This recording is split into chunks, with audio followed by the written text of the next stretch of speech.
It's Monday the somethingth of April, or the 8th of April? October. Oh, goodness gracious me. The 8th, something like that, I think. We'll get it verified later on when the tests come back from the laboratory. Plenty on the show this morning, including, as you heard there in the news, drivers failed to stop for Hertfordshire's lollipop ladies. Well, we'll be talking about that, but I want to know, do motorists do the same to you?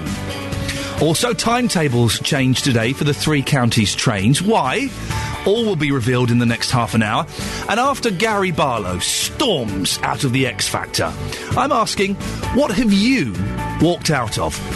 Loads of ways you can get in touch this morning. You can email 3cr@bbc.co.uk. You can text 81333, starting your text 3CR. But I'd rather, and this is the best way, let's be honest, why don't you give us a call? 08459 455 555. BBC Three Counties Radio. I had one of those weekends where I didn't get enough sleep. Not because I was doing anything exciting, I just couldn't sleep. So I got this chesty thing. So I was up all night coughing. I'm fine. The voice is going nowhere, dear listener. I'm not taking another day off this week anyway. But just this irritating chest thing. And to make things worse, I've put my back out as well. Look, here come the newspapers. Let's just it is Monday, October the 8th. We can verify that now. There you go. I put my back out. I'm in terrible... I'm only 39, but I feel I have the body of a 69-year-old. Awful state of affairs. Now, if you're doing the school run later on with your children or your grandchildren, spare a thought for the lollipop ladies and indeed lollipop men. Some of those who help children cross the road in Hertfordshire are being... And I was surprised when I heard this. They're being verbally abused and harassed by drivers. Lollipop people, why would you do that? The County Council says some motorists sit and rev their engines loudly as the pupils are trying to cross the road. Because, having to wait that 20 seconds is a nightmare, isn't it? Well, a campaign is being launched to raise awareness of the important role that school crossing patrols play in keeping children safe. Bill Brady is an independent road safety consultant from Bedfordshire. Good morning, Bill. Good morning. I'm supposed to be impartial in matters, Bill, but I'm shocked and surprised by this. Why would anyone give lollipop ladies, and I believe there are lollipop men now in 2012, why would anyone give them a hard time? They do all the time, Ian. This Stop Means Stop campaign was brought in originally because of the amount of abuse up and down the country, and it's been running for a few years now.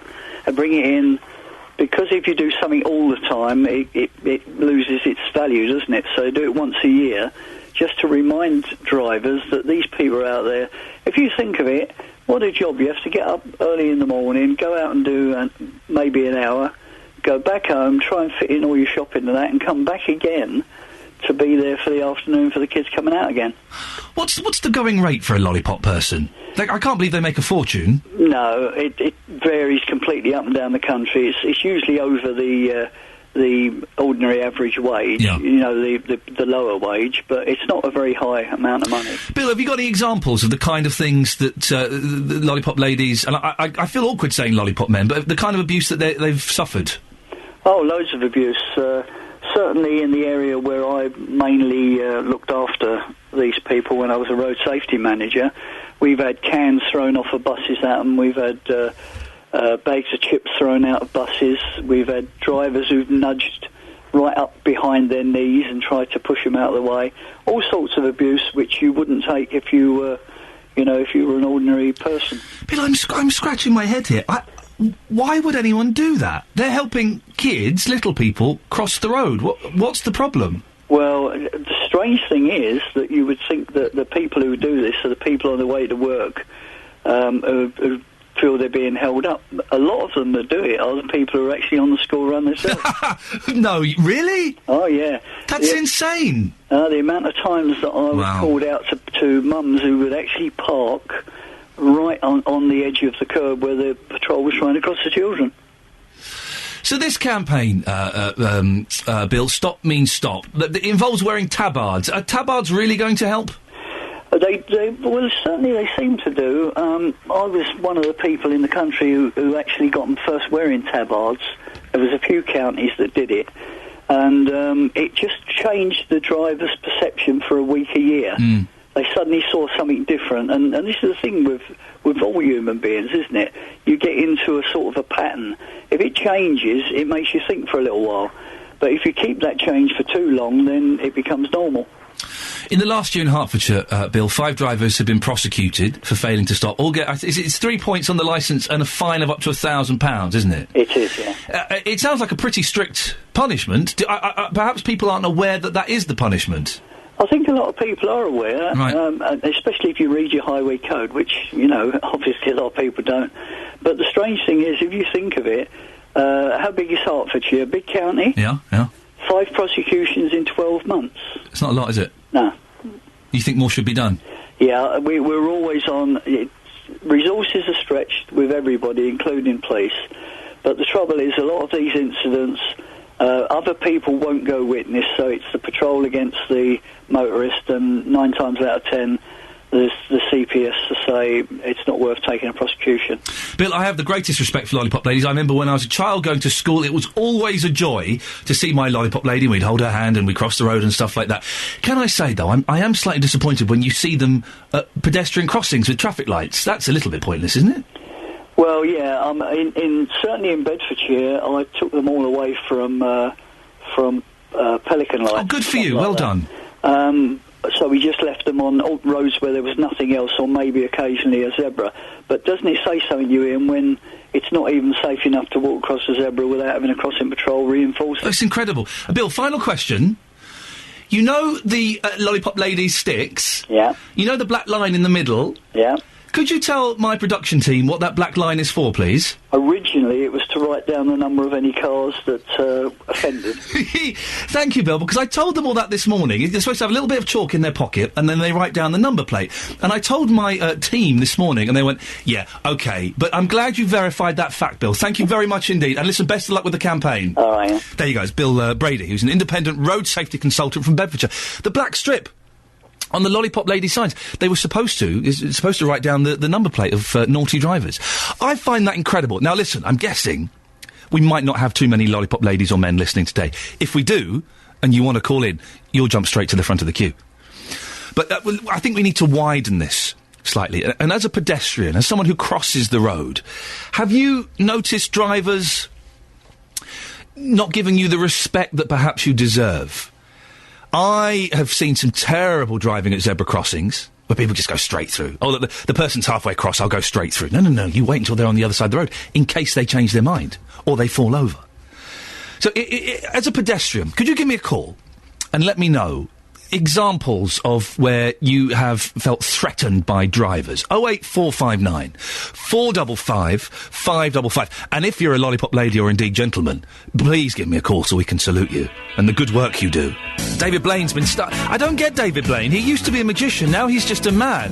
He just does things. Do you remember when David Blaine came out about 10 years ago and he was really cool and he would go around the streets doing card tricks and he would levitate? By the way, I can do that levitation trick. It's easy. But he would do all these kind of... He would do all these kind of cool things. And then the last things he's done, ever since he about 8-9 years ago, when he went in that plastic box near the Thames, he's just been doing things. His latest stunt this weekend is he stands in a suit and gets zapped with 1,000,000 volts. But there's a scientist, a professor, John Belcher, who's 69, in the Mail today saying, there's no danger, I'd do it. So it's not a trick, David Blaine. Go back to doing some wicked card tricks or something. Good morning, this is Iain Lee. It's Monday the 8th of October, 6:15. These are your headlines this morning on BBC Three Counties Radio. The government is being asked to look again at the controversial decision to choose a foreign firm rather than a British one to build a new fleet of trains for Thameslink. A 52-year-old motorcyclist has died in High Wycombe after hitting a large rock which may have been deliberately placed in the road. Sport in rugby union. Saracens beat London Welsh 28-23 at the Kassam Stadium in the Premiership yesterday. And coming up, falling leaves are delaying trains. Find out what I'm talking about after the weather with Steve Weston. And here's an interesting one. After Gary Barlow stormed out of the X Factor, I'm asking, what have you walked out of? 813-33, start your text 3CR, or give me a call, 08459 455 555. BBC Three Counties Radio. The overtones, that you may be surprised to hear that song was called Gambling Man. It's Iain Lee, BBC Three Counties Radio, plenty coming up on the show. I want to know, I don't want to talk specifically about Gary Barlow storming off X Factor, unless you want to, but I feel if we do that, we're falling for the hype machine that is the X Factor. It was staged. of course it was staged. They would have rehearsed that in camera angles and everything. So if you want to talk about that, you can. But I do want to ask you this morning, what have you walked out of? Could be anything. Could be a job, could be a play, it could be a relationship, anything. 08459 455 555. Now, 08459 455 555 is the telephone number. If you get the train to work, then be aware that your usual train might be running at a different time this morning. Why? Guess why? Yeah, falling leaves again. Is it 1997 or something? The Great Northern Route through Hertfordshire, the Thameslink route across Bedfordshire, and the Chiltern service in Buckinghamshire all suffer through the autumn every single year. It means that some journeys will take longer, so timetables have been adjusted until December. Well, BBC Three Counties reporter Justin Dealey is at Luton Station. Justin, but surely they expect it. I can't You're believe... You're outraged, aren't you, Ian? I am outraged. I can't believe that I am doing a train leaves story in 2012. Yes, I know, and I think a lot of people would agree with you as well. But unfortunately, Ian, this is not something new. For the last few years, First Great Western, well, they've been adjusting their timetables during the early autumn months due to the falling of leaves on the line, as you mentioned. Now, it may seem like a trivial matter, but it can and has caused major problems in the past. Now, what train companies say is that fallen leaves, they land on the rail surface and they're crushed by the train wheels to form a thin but extremely slippery coating on the rail. Now, to draw a comparison to that, it's a bit like black ice on the roads. And they say, yes, while this is not dangerous, it does reduce the rate at which trains can speed up and slow down, which then, in turn, extends journey time. So, as of today, until December the 7th, some services on both Thameslink and Great Northern lines will arrive earlier to allow extra time for journeys, and likewise Chiltern trains that run through Buckinghamshire,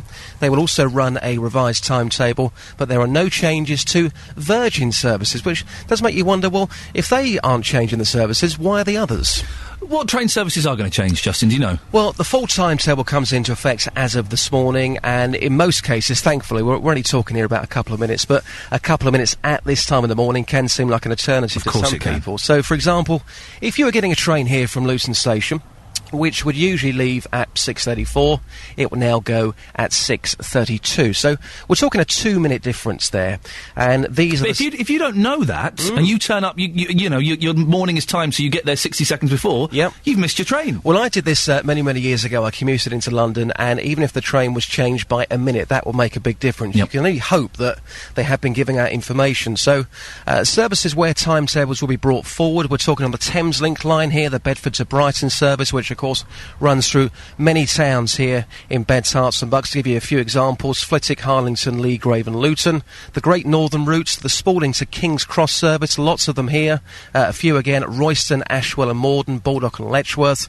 And the Chiltern Rail services will run 3 minutes earlier than normal on the Aylesbury to London Marylebone via Amersham line. And then, well, later this month on the 22nd of October, the London Midland route from Watford Junction to St Albans Abbey will also run a revised timetable. So lots of change happening today and, of course, later this month. Justin, can I ask, did you call it the fall timetable? Is that the official term? Yeah, it's called the fall timetable, which sounds very, very posh. Well, it sounds American. It's the autumn timetable, for goodness sakes. And I hate to be all depressing this morning, Ian, but when you see this timetable, you know that winter is on the way. Oh, man, it was such hard work getting out of my house this morning. Oh, it's terrible. Justin, thank you very much. Speak to you later on. Cheers. We can speak now to Andrew Long, who is from the Bedford Commuters Association. Good morning, Andrew. Good morning, Ian. I'm genuinely amazed and a little bit disappointed that in 2012 I'm doing a Leaves on the Line story. Surely we're beyond that. We're better than that, aren't we, Andrew? Well, yes and no. A lot of these locations are where there's trees by the line side, particularly in cuttings, where they congregate and obviously they fall to the bottom, fall onto the track. And as Justin explained, you then get this build-up of this mulch. And, of course, the best advice we can give all passengers, all commuters, just go to your station 2 or 3 minutes earlier because of these adjusted times to make sure you don't miss your usual service. I've got 2 suggestions on how we could solve this problem, Andrew. I'm not an expert, as you'll probably hear in the next few minutes, but let me know what you think. We chop down all of the trees that are anywhere near a train line, or we use heated rail lines.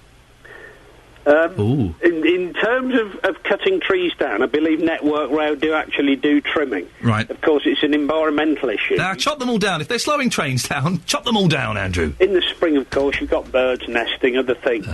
So that's going to, shall we say, concern the environmental lobby, quite rightly so. Okay. And in terms of the heating of the rails, I think, well, it's not so much that is the particular issue. Obviously, when the leaves are crushed, it builds up a mulch. But one of the other changes that's happened with modern rolling stock is that it's got disc brakes.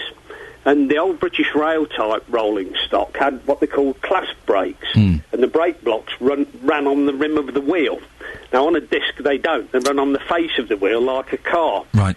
And that's one of the problems, because with the old brake block type trains, they actually burnt it off. When the driver applied the brake, it effectively, the brake blocks cleaned the wheel, not the rail, but they did clean the wheel. Interesting, yes. Now, that doesn't happen, of course, now. But Network Rail have got some sort of leaf clearing and ice clearing trains. But the problem with that is if you send that one out first thing in the morning, as soon as 3 or 4 other services have then followed it, you're really back where you started, because the following train, shall we say, if there's further leaf fall, will have mulched the thing again. Right. So, shall we say, they're looking at it, that they've tried to solve this problem. But, Andrew, are these changes, are they going to cause massive disruptions? 2 minutes, it doesn't sound like much, but I imagine that could be a problem for some people. It obviously could, and as your colleague said, passengers really have just got to get up those few minutes earlier, allow a little bit more time, and hope that this thing resolves itself fairly quickly. I mean, we could have high winds, we could have heavy rain, and the thing could clear up, shall we say, quite quickly. Do other countries suffer like this, Andrew? Or is it just us? Well, it does seem to be a thing that's been prevalent in this country, certainly, and the train operating companies, I think, do the best they can to adjust their timings, and obviously, as was explained, the trains tend to brake more slowly and accelerate away from stations more slowly. Hence, you're adding time into the timetable. So Andrew, thank you very much. Andrew Long from the Bedford Commuters Association. I still think if there's chop down all the trees by all the train tracks, then you won't have this problem. We can do that, can't we? That makes perfect sense. And, you know, birds' nests. The birds will find other places to go and live. 08459 455 555 is the telephone number if you want to give me a call. Oh, Dave has texted him. Last week you had voice loss, now cough and back pain. You have a chest infection. Go and see your GP. Thank you, David. I might just do that. Don't forget, this morning I'm asking, what have you walked out of? I'll tell you what I walked out of in a little bit. 08459 455 555. You can text 81333, starting your text 3CR, or email 3cr@bbc.co.uk. We'll be talking about the Conservative Party conference, more on the April Jones story, and young carers after the latest news and sport with Catherine Boyle. Across beds, hearts and bucks, this is Iain Lee on BBC Three Counties Radio. Good morning to listeners. 6:32, Monday the 8th of October. Plenty coming up, including the latest on the April Jones story, the Conservative Party conference, and I'll be talking to a young carer. But before that, let's have some music. The Isley Brothers, This Old Heart of Mine. If you want to give me a call, 08459 455 555. The Isley Brothers, This Old Heart of Mine. This is Iain Lee on BBC Three Counties Radio. It's very, very early, isn't it? You don't need to be up. I need to be up. You don't. 08459 455 555. I'll be asking later on, what have you walked out of? But before that, a growing army of young people are carers for someone in their family. It's believed as many as 1 in 10, aged 16 to 25, are looking after a parent, sibling or other relative. Tonight, a Radio 1 documentary called Keeping Mum highlights the situation. It features Shani from Bedford, who cares for her mum, Deborah. She faces the prospect of going to university and leaving her mum for the first time. Here's the moment she finds out her A-level results. We're going to college, to the room where my A-level results are, which will determine whether I get into uni or not. It means leaving my mum on her own in Bedford while I go off and live my own life. I've got a whole new basket of worries. I'm obviously, oh dear, I don't know, it's another big step, but I don't want her to worry. I know she will, but I'm going to take the next couple of months just trying to prove to her that I am okay, really. I got 3 C's. I am officially at Birmingham City doing Don't cry. Don't cry. Don't cry. Please don't cry. Stop crying. I'm so proud of you.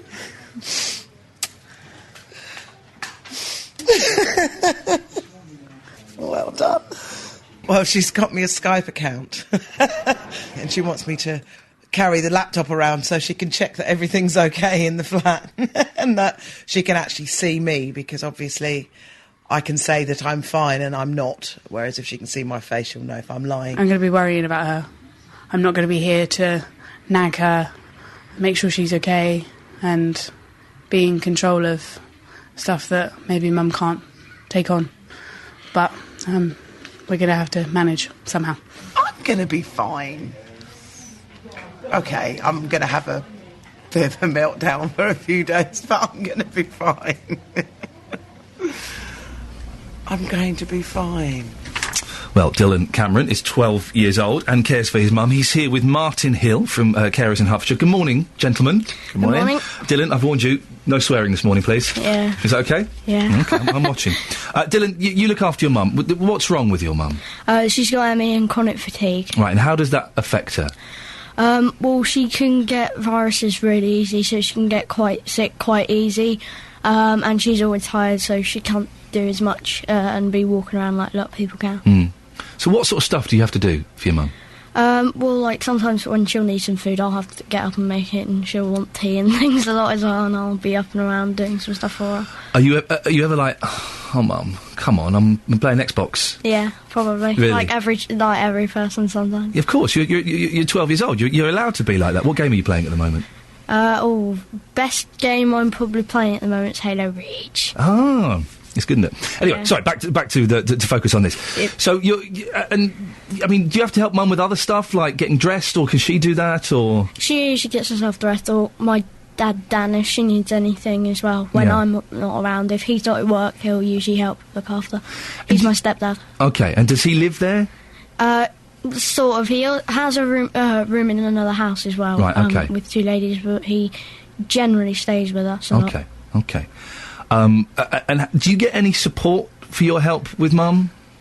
From my dad and sort of from young carers as well, I would say, because it's just a chance to relax at young carers, and it's like, with my stepdad, he'll help out a bit as well, so... And can you talk to your friends about this? Is this something you talk about at school? Because I'd imagine they think it might be a bit weird. Some of them, but some people at school I wouldn't speak to it about, not really. Martin, carers don't often realise that they're carers, do they? Because that's kind of the culture they've been brought up in. They don't realise that actually they're doing something quite special. No, definitely. There's a lot of young people out there who just help their mum or dad or brother or sister, and that's just something they do. It's you know, I think it's an automatic thing that for children to do if they've got someone in their family who needs some support, to just be there and do it. Describe the kind of help you give to young people like Dylan. Okay, well, Carers in Hertfordshire ran a young carers support group, which we run on a fortnightly basis, and is aimed at supporting people like Dylan, who care for other family members, just have some time out from their caring role to meet other young carers in the same position, so that they can talk to them about anything that they might want to do so. Or just have fun, really. Just take some time out, spend some time with other young people, having fun, hopefully. Do you have fun? Dylan, Yeah. Martin hasn't got his headphones on, he can't hear us. Is it fun, or is it a bit naff? It's quite fun, yeah. Yeah. It's, What kind of stuff do you do there? Well, sometimes we'll go out and do trips and things like... Last year we went bowling, and we've done a lot as well. Are you any good at bowling? I love it. 50-50. I won. Sometimes I'm good, sometimes I'm I rubbish. love bowling. I'm rubbish at it, but I do I'm like it. doing it for my birthday, so... Can I come? Yeah, sure. Sweet, I'm going to a 13-year-old birthday party. It doesn't get any better than Yeah, that. I'll be at the Don't tell everyone. It'll be like one of those Facebook parties where 15,000 people turn up and trash it. No, don't tell them. Well. Keep that secret. So what kind of other stuff do you do there? Well, God, we do painting, we do cooking, we do... So you do loads we do lots. A lot of stuff. Lots. And how did you kind of link up with the carers in Hertfordshire? Well, initially my mum found it for me, and she signed me up for me. Oh. And Martin, how did you get involved with all of this yourself? Okay, well, when I was about Dylan's age, I was a young carer myself. But back when I was Dylan's age, there wasn't any support out there. I'm not saying anything. I'm not saying anything. But there wasn't the support network out there that there is today for young people who help look after a parent or carer. And I just wanted to sort of give something back, and it was something that was really interesting to do for me, offering young people the chance to get some support for the work that they do at home, which is, in my view, above and beyond what a child should have to do. It's of course it is. It's something that is a big responsibility. They enjoy doing it, but I think it's important that they do get the support to help them and other support coming in. The parents who are being cared for, how willing are they to ask for help? Because I'll tell you my story. My mum is very ill with MS, and I left for university. I know that if I'd have stayed and didn't go to university, she was just well enough that I could leave then. If I'd have stayed another year, I would have found it very hard to leave. And she was terribly bad at asking for help from me, from people around her. So how did the parents ask for help? I think, from young carers' point of view, it's slightly different, because parents tend to not want to ask for help for themselves, but don't tend to mind asking for help for their child. And I think sometimes that's the way in for parents, actually, if we can support the children, and then obviously that gives them the opportunity to think, actually, there is some support out there. And as carers in Hertfordshire, what we try and do is not only support the child, but support the rest of the family as far as possible as well. So we're looking at it from a sort of holistic family approach, and as I say, it's really good to support children like Dylan. Dylan, I'm going to ask you a question. Yeah? Do you ever resent your mum? Not really. Really? No. Do you love your mum? Yeah. Kids. I mean, mums are pretty cool, aren't they? Yeah. My mum's a pain sometimes, I'll be honest. But everyone's is. But she's still wicked. Still She still I'm 39 years old, and she still tells me off if I mess up. So that doesn't change, whatever. That never changes, no. And do you ever feel that you are missing out on childhood? I guess. Do you ever feel you're not able to do some of the things that your mates can do? No, not really. Because when I can't do some things, I get to do some things that other people can't. It's like, my mum does do a lot for me as well. It's like she's got me into a lot of activities. I do archery for one. Wow. I do pyrography, which is like wood burning. Sorry? So you burn patterns into wood and leather and things. What? You've just made that up? Pyrography? No. That's not a word. Yeah. Of course it's not a word. I've never heard of it. Yeah. So your mother encourages you to go around burning bits of wood? When you put it like that, it doesn't sound quite so safe, does it? No, it's quite controlled. It's basically a hot pen. It sounds awesome, but also incredibly dangerous at the same time. Well, it is quite safe when my mum's around. I'm always with an adult. I'm always in the adult area and everything. Good cook? Sort of. If your mum was here now, she said, go, Dylan, can you go and make me something to eat? What would you rustle up? What's your speciality? I don't know. Depends what there is. Cheese sandwich? No. I think I could do a bit better than that. I do food tech at school. All right, calm down, blimey. Dylan, listen, it's so nice to meet you.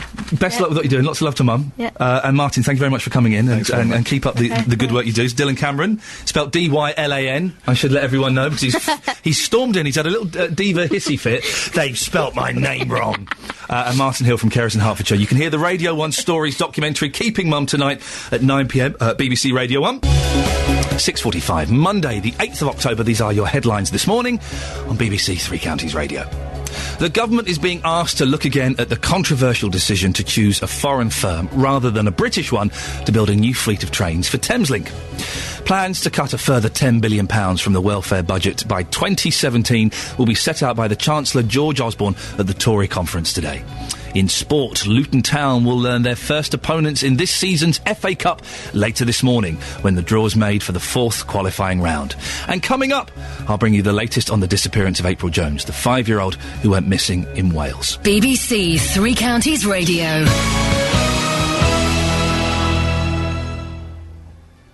But first, shall we have a little bit of this?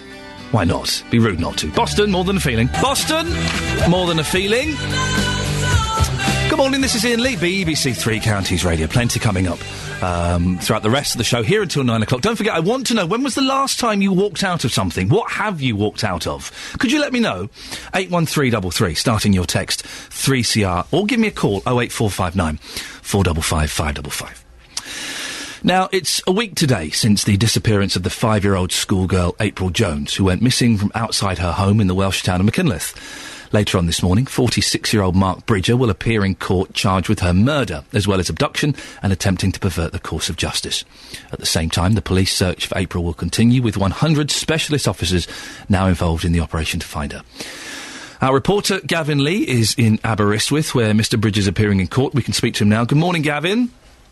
Morning, Ian. First of all, tell us about the latest developments in the search for April, because police efforts are stepping up, but the mountain rescue teams have stopped. Why?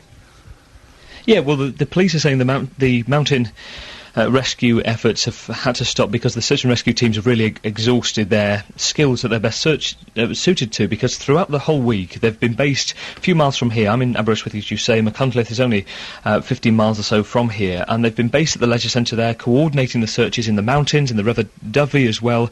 And these are people who've given up their time. Bear in mind they're unpaid volunteers, and they've said, literally, they've exhausted everything they've had to do, but they will be on hand, they say, if the police require them to come back. The main focus now has shifted again then. So we had volunteers from all over the country helping, last week, and then the mountain rescue efforts as well. Now it's all about the specialist police teams going today within Machynlleth really itself, focusing on the town centre, and they've doubled their search efforts. There's 100 specialist officers, and it's quite hard to see, and I must say I watched them for a while yesterday. You see them looking through bins, lifting the lids of drains, looking down there as well. That will continue today.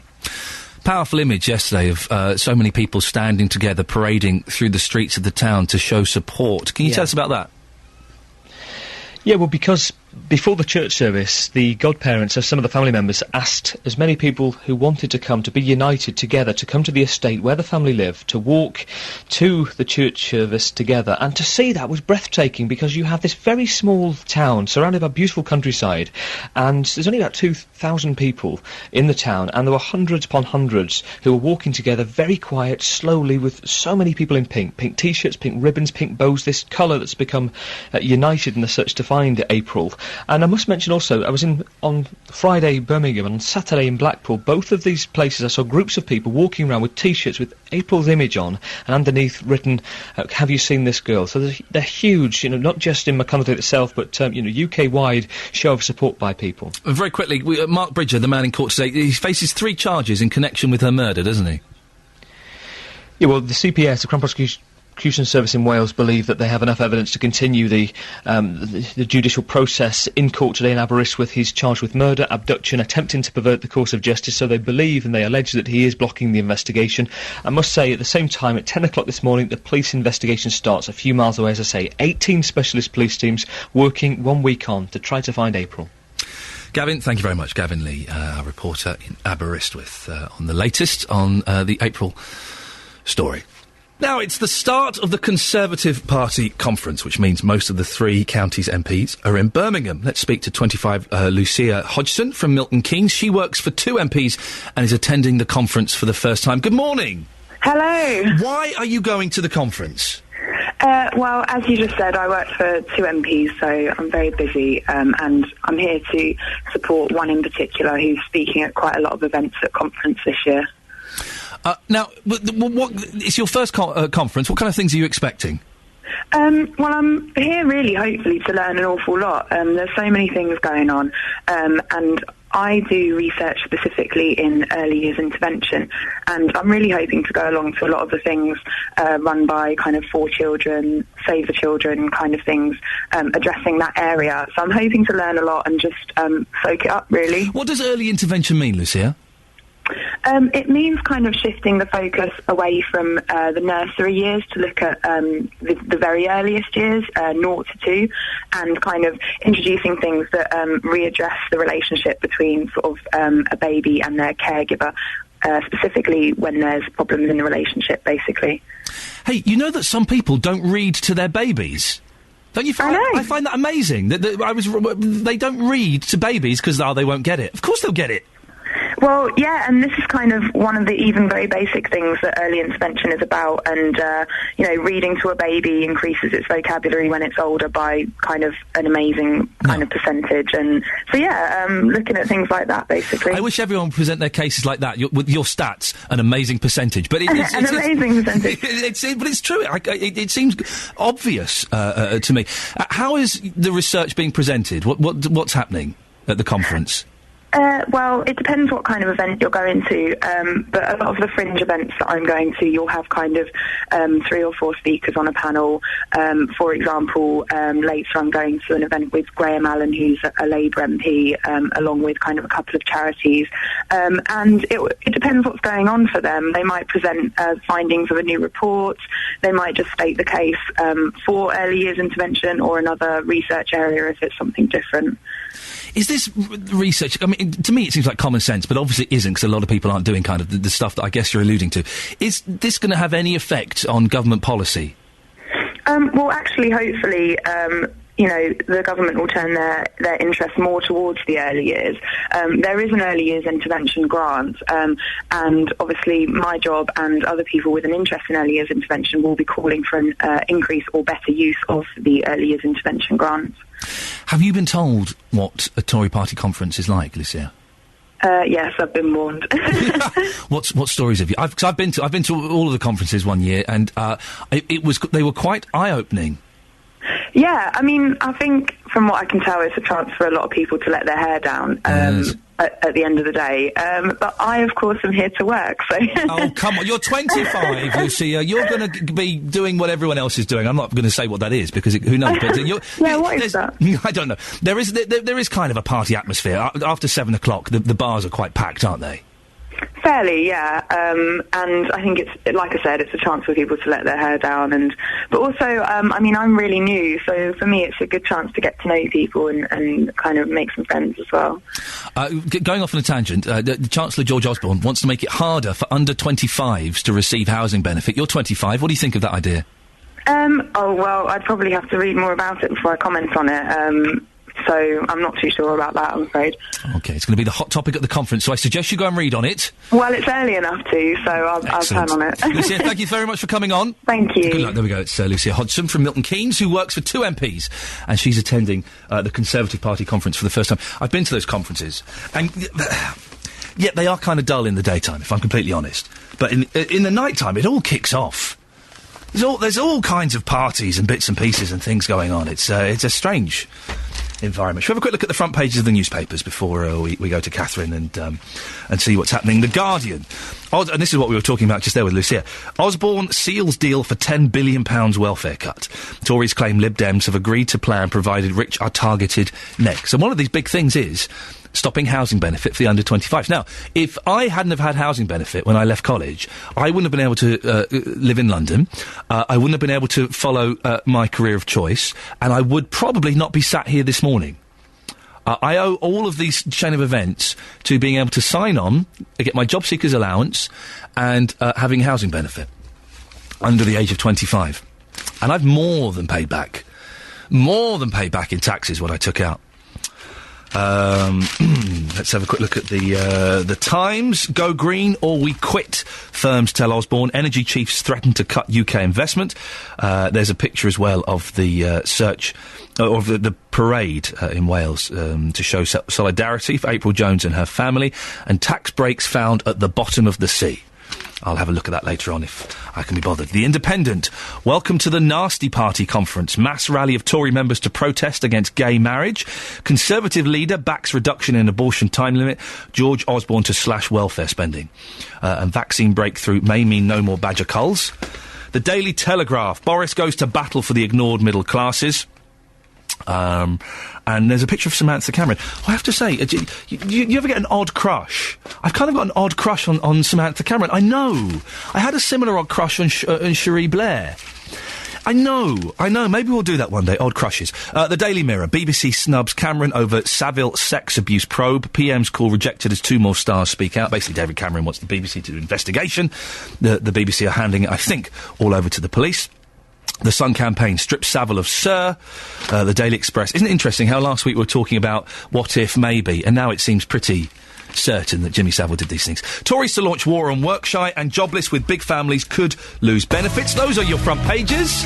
Thank you very much, Sophie. In the next hour, plenty more, including what did you walk out of?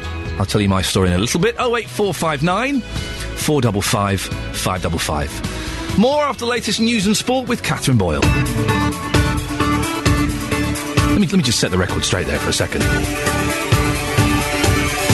What seemed like a highly inappropriate laugh at that gentleman's revelation that it was mums and dads on the school run that were hassling lollipop ladies was out of pure shock, not because I found it amusing. Don't go getting upset and complain to Ofcom at my insensitivity. Good morning, this is Iain Lee, BBC Three Counties Radio. Monday the 8th of October. The 8th of October. Then it's November, then it's Christmas. Can you believe it?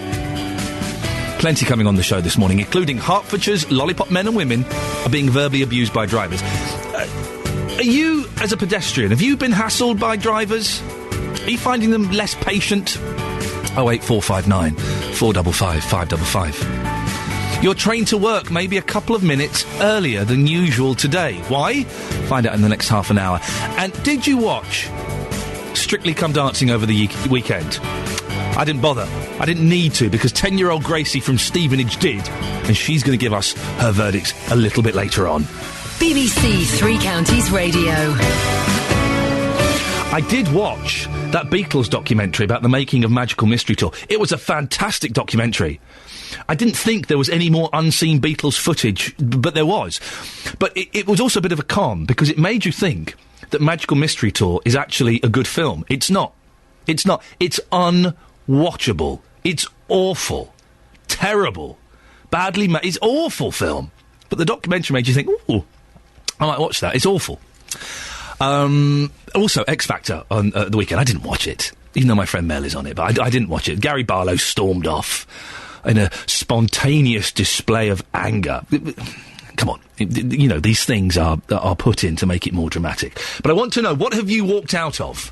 I walked out of a Beach Boys concert once. Not the last one I went to, because that was brilliant, but the one before that. I was in the second row, and I walked out during Good Vibrations just because it was so awful.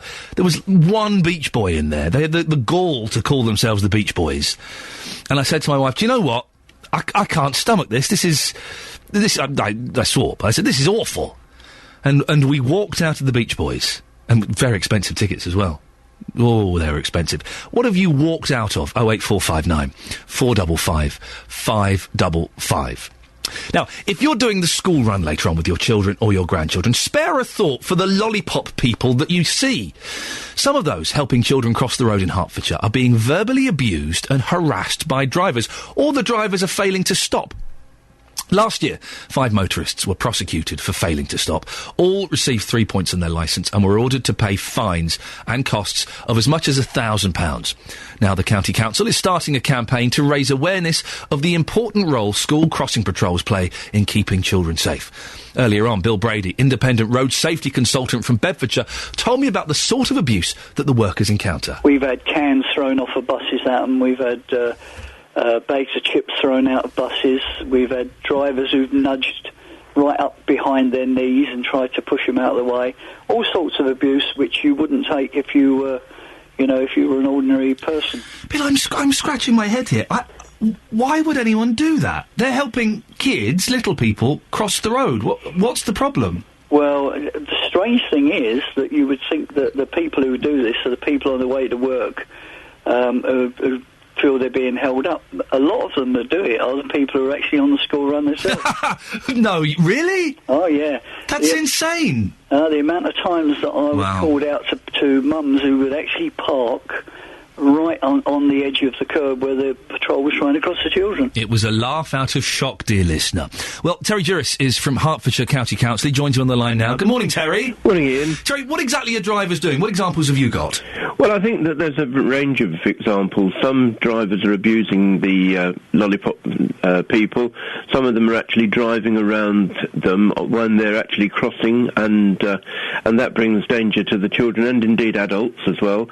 And also they're just driving up to them in a very fast manner, in a fairly harassing manner. How many... First of all, do you know how many lollipop people there are in Hertfordshire? Oh gosh, I'm afraid I don't, but I know it runs into the hundreds. And how many complaints are being received? There's only a small number of complaints, but any number of complaints is a number too many. Well, you're right. I mean, they're doing a very worthwhile job, and more importantly than even the lollipop lady, they're kids. It's kids crossing the road. I find it incredulous. Well, it's kids and parents as well. I find it amazing that anyone would do this deliberately. Well, so do I. I think anybody in their right mind wouldn't do it. It may be, of course, that they've left late for work or late for school, and what we're asking people to do is just take a few minutes more, give themselves a couple of minutes extra journey time in the morning, so that they don't sort of get themselves wound up into a state that they are going to... Because it's really a bit like road rage, isn't it? Well, exactly. 5 drivers were prosecuted. It doesn't seem very many. Terry. Well, I think it's probably not very many, because I think that probably lollipop ladies and gentlemen think of themselves as being there for the benefit of the children, and perhaps by the time the moment has passed, they haven't got the number of the car. But if what we're doing is we're encouraging people, if they do see something like this, to get the registration number of the car and report it. What does the campaign involve? How does it work? Well, all it is if they see something, they can send a tweet at hashtag Stop for the Lollipop. Stop for the lollipop? That's right, Stop for the Lollipop. Or they can actually email at school.crossingpatrols@heartcc.gov.uk, and if you do that, you can get a sticker. It's as much as anything reminding people just to take a bit more time and be courteous and not to harass the lollipop ladies and gentlemen. Terry, no one's going to want to do that for a sticker, though, are they?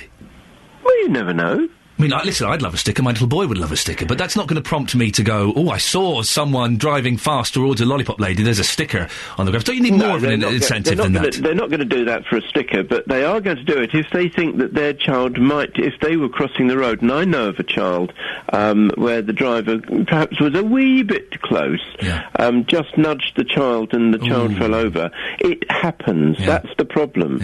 And I would rather let people phone up for a sticker. I would rather... Hertfordshire's actually been doing this. It's not something that we've just started doing.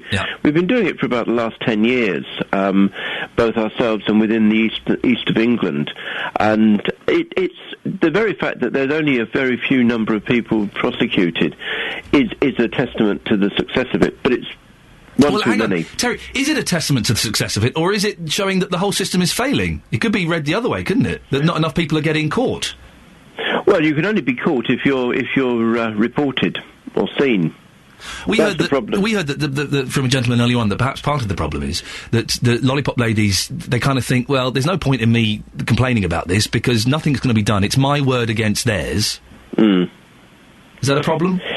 I don't think it is. Incidentally, I think you have to be a wee bit careful because the school crossing patrol, as they're officially known at my local school, is a very, very well-known gentleman. So they're not just ladies who are these lollipop folk. Apparently so. Yes. Terry, listen, thank you very much. Terry Juris there is from Hertfordshire County Council. Excellent campaign. I thoroughly support it. Big up the lollipop, ladies and gentlemen. I question the reward of a sticker. I kind of... a sticker feels a little bit, well, not really a great incentive. Surely the incentive should be that we are protecting children and we're protecting people who are doing a fantastic job. I mean, lollipop ladies and gentlemen, they do a great job, don't they? They do a superb job. A sticker? Would you really send an email or a tweet for a sticker? 08459 455 555. Our reporter Justin Dealey will be doing more on this story later on. Justin, whereabouts are you going off to? Yes, hello, good morning, Ian. I'm off to Watford. I'm going to be outside the Orchard Primary School on Gammons Lane there. And I know that you're shocked by this report today, but I have to say, it doesn't shock me because my mum used to be a lollipop lady. Did she really? She did. How so fantastic. I have seen it all. In actual fact, it was quite terrifying. And we're talking here about the days before mobile phones. And mobile phones behind the wheel, clearly a big distraction. But every every day there was something. You mentioned people revving up their cars by a lollipop lady. Seen that, but the most terrifying thing for me was when this car came round the corner. And this was right at the end of my mum's shift, and this car was probably doing 50 miles an hour in a 30 mile an hour zone. My mother is in the middle of the road with her lollipop, and this car has completely ignored her and just driven straight through. And this car must have missed my mum by inches. So nothing surprises me. Why? I'm so shocked by this. I must be so naive. Why would anyone do that? They can't wait that 20 seconds it takes. Well, people just can't. I think if you speak to any lollipop lady or lollipop man, they'll all tell you the same story, that people have got no patience whatsoever. They've got no respect for them and their job. And we're talking here about people doing this job for next to nothing. Yeah. They are hardly on any money at all. They get up morning in, morning out, and we're talking here about, poor conditions as well in the winter. These people are doing this to protect children, and sadly, some road users just have got no respect for them whatsoever. Justin, how old were you when your mum was a lollipop lady? I was probably about 14. Okay, did she get to take the lollipop home with her? No. Oh, okay. I did not. It was quite embarrassing, actually, because I went to the bigger boys' school, Hemel Hempstead School, and opposite my mum was the lollipop lady for Southfield School, so I took the exit round the other way because people were saying, oh your mum's the lollipop lady, isn't she? Oh, no, you're like Judas, you had to deny your mother. That's terrible. I was going to ask if you ever pretended it was a real lollipop and licked it. No. Okay. I won't go that far, no. Justin, just quickly, where are you going to be again this morning? I'm going to be in Watford. I'm going to be at the Orchard Primary School there on Gammons Lane. So come and see us this morning if you are a parent at that school and you've seen bad driving yourself, bad behaviour. Come and see me. We're going to be going live on the radio just after 8 o'clock. Thank you very much, Justin. If you do see him, go and grab him and have a chat with him. Oh, he had to deny his mum. Sad. 7:15, Monday the 8th of October. These are your headlines this morning on BBC Three Counties Radio. The government faces more questions this morning over the quashing of its decision on which rail company should operate the West Coast Main Line. Plans to cut a further £10 billion from the welfare budget by 2017 will be set out by the Chancellor, George Osborne, at the Tory conference today. In sport, in Formula One, Milton Keynes' Red Bull's Sebastian Vettel has won the Japanese Grand Prix, which brings him within 4 points of the championship leader, Fernando Alonso. And coming up, train timetables in the three counties will change this morning because... it's falling leaves. Again! So Gary Barlow stormed off of the X Factor. I mean, really, come on. At what point in the script did it say he had to do... Do you buy any of these There's always a story about the X Factors. Simon Cowell's jealous of my hair was one of them, Gary Barlow in the paper. He was in the paper this weekend. Gary Barlow storms off X Factor. Come on. It's all done deliberately so that we talk about it. The fact I'm talking about it now means I've been sucked into the X Factor hype machine.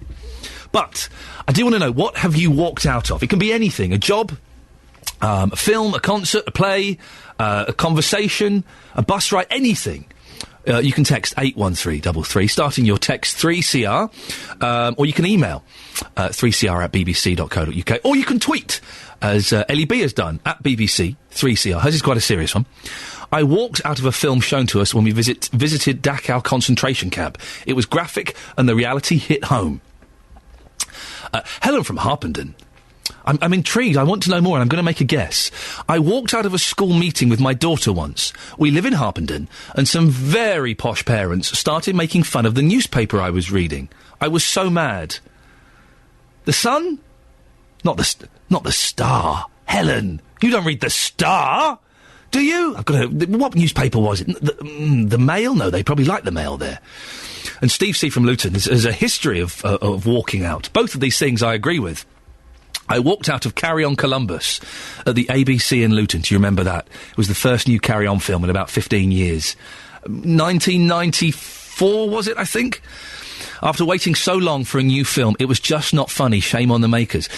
Can I blaspheme here on the radio? I think I can. None of the Carry On films are funny. I'm getting dirty looks from the producer. I think that I may have soiled our relationship. They're not funny. They're awful. Terrible. OK, I get it. Barbara Windsor's got breasts. Kenneth Williams has got a pointy nose and sneers. And Sid James is a dirty old man. That's it. I get it. That's every Carry On film, pretty much. They're awful. They're tedious. They're sexist. They're a little bit racist. They're unfunny. If you disagree, 08459 455 555. And don't get me started on Fawlty Towers. Oh, it's awful. And what else has Steve C walked out of? Steve, what were you thinking? Also, the band A Flock of Seagulls. About 4 years ago. They were rubbish. A Flock of Seagulls were famous because of a haircut. They had a haircut, and that was it. They were rubbish. One big keyboard on stage. I heckled them as they were playing loads of obscure, spacey instruments for 40 minutes. That's another thing. What bands have you heckled? I did heckle the Beach Boys the other week. I did. One of them fluffed up a song, and it was just after it had been announced they'd all been sacked. And I went, Al Jardine, you're fired! Got big laughter, and also someone told me to shut up. 08459 455 555. What have you walked out of? And the Carry On films. You can't defend them. You can't defend them. They never were funny. They're just kind of mindless drivel. No one sits down and writes that stuff. They just... Right, so James, you're going to do a dirty old man laugh. Bernard Bresslaw, you're going to be stupid. That's it. 08459 455 555 is the telephone number. And if you get sucked into this kind of X Factor hype, you didn't believe Gary Barlow walked out, did you? You didn't believe that. That was, of course it was all staged. Louis apparently voted for the woman, then said, oh, actually, no, I want to send it to deadlock. I want to send it to deadlock. What does that mean? Nonsense. Maybe we'll ask our Strictly Come Dancing expert in a little bit if she saw it and what she made of it. Don't watch Strictly either, but we've got a fantastic way of dealing with it here on this show, is that we get 10-year-old girls to talk about it, because they seem very excited. Although I will be disappointed if all she has to talk about is the dresses. I want a little bit more substance from my review than just the dresses. 08459 455 555 is the telephone number if you want to give me a call. You can text, of course, 81333, starting your text 3CR, or you can send me an email, 3cr@bbc.co.uk. Right, are we going to go to weather? I don't know if Steve's not there for the weather. What on earth is the Western Express up to these days? Doesn't he realise that people in beds, hearts and bucks need to get their weather at 20 past? Shall we have a look at some of the front pages again? Yeah, why the hell not? Shall we do that? Let's have a look. The Sun strips Savile of his Sir. Callers PM urges BBC abuse probe. It is amazing how this story has progressed over the week, isn't it? It's gone from being, did he, didn't he, to... you'd be hard pushed to find anyone who would be able to defend Jimmy Savile now, wouldn't you? It seems pretty conclusive. It was proper cold this morning. I put a thick jumper on for the first time this year. The heating's been on for about 6 weeks, but getting up this morning, it was dark, it was wet, it was miserable. It's all downhill from here. Oh, dear. More bad news. Be aware if you're getting the train to work this morning. The service might be running at a slightly different time. Rail services through Beds, Herts and Bucks will this morning be altered for the next 2 months due to falling leaves. It's 2012, I am doing falling leaves. The fall timetable, more on that in a minute, comes into effect through the autumn each year to allow more time for journeys. It means trains on the Chiltern Line through parts of Buckinghamshire will run 3 minutes early, while Thameslink services through Bedfordshire and Hertfordshire, Great Northern Line trains will be running 2 minutes ahead of schedule. We're joined now by Roger Perkins of First Capital Connect. Roger, good morning. Good morning. Why is this happening? Well, it's every year. This happens every year. We put in place this timetable. It's because basically journeys just take that little bit longer on a train when there are leaves on the line.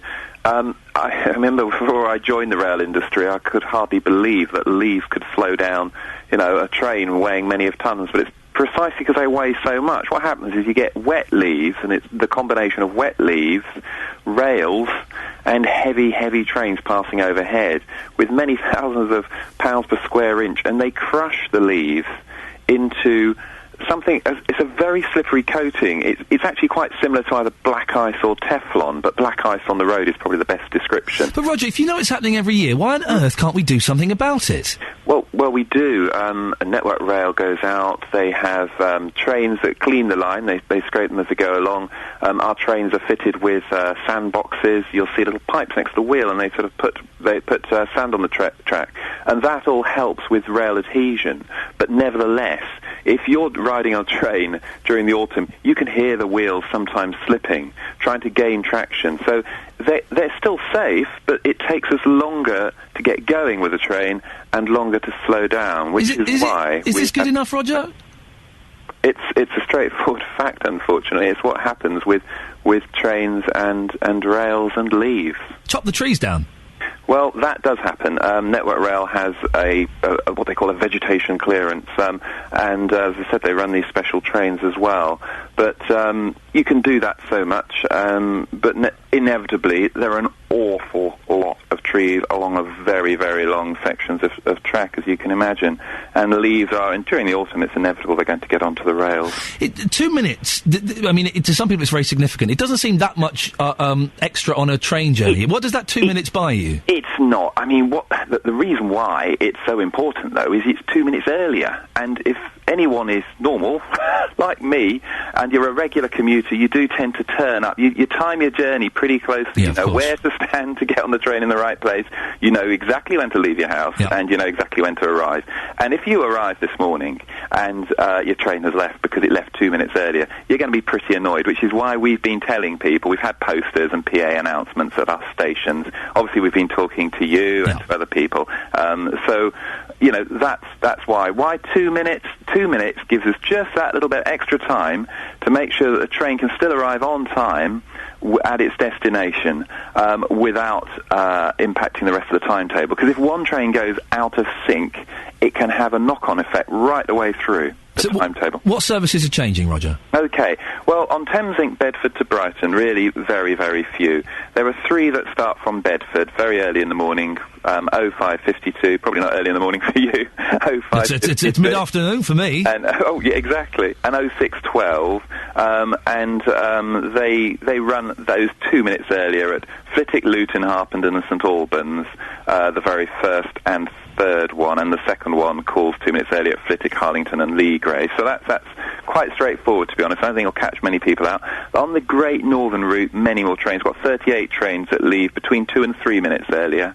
That doesn't include services from Peterborough or from Kings Lynn, but is from Cambridge, Stevenage, Welland North, Welland Garden City, Hatfield. All the trains along those routes are all running at roughly about 2 to 3 minutes earlier, and that's up to about 8:30 in the morning. The last one is actually Bowes Park, 08:29 instead of 08:31. Roger, where can people go and find all this information? Thanks for asking that one. Our website, firstcapitalconnect.co.uk. We have special leaf fall timetables. You can download it there.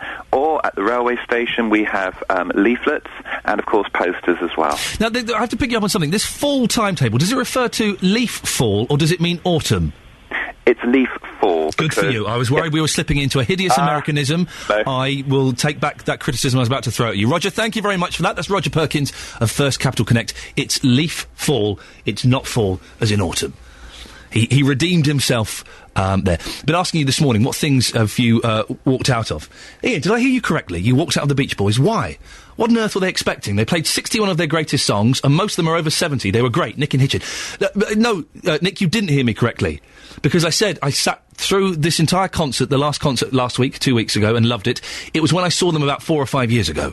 And it was only Mike Love, and I thought they were absolutely atrocious. That's when I walked out of them. I didn't walk out of them a couple of weeks ago because they were genuinely, absolutely brilliant then. What have you walked out of, dear listener?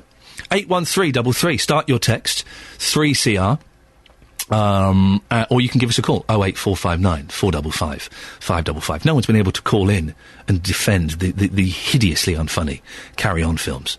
No one could dare. No one finds them funny. When they come on, it's just, you watch it for nostalgia, you don't watch it for laughs. Call 08459 455 555. 08459 455 555.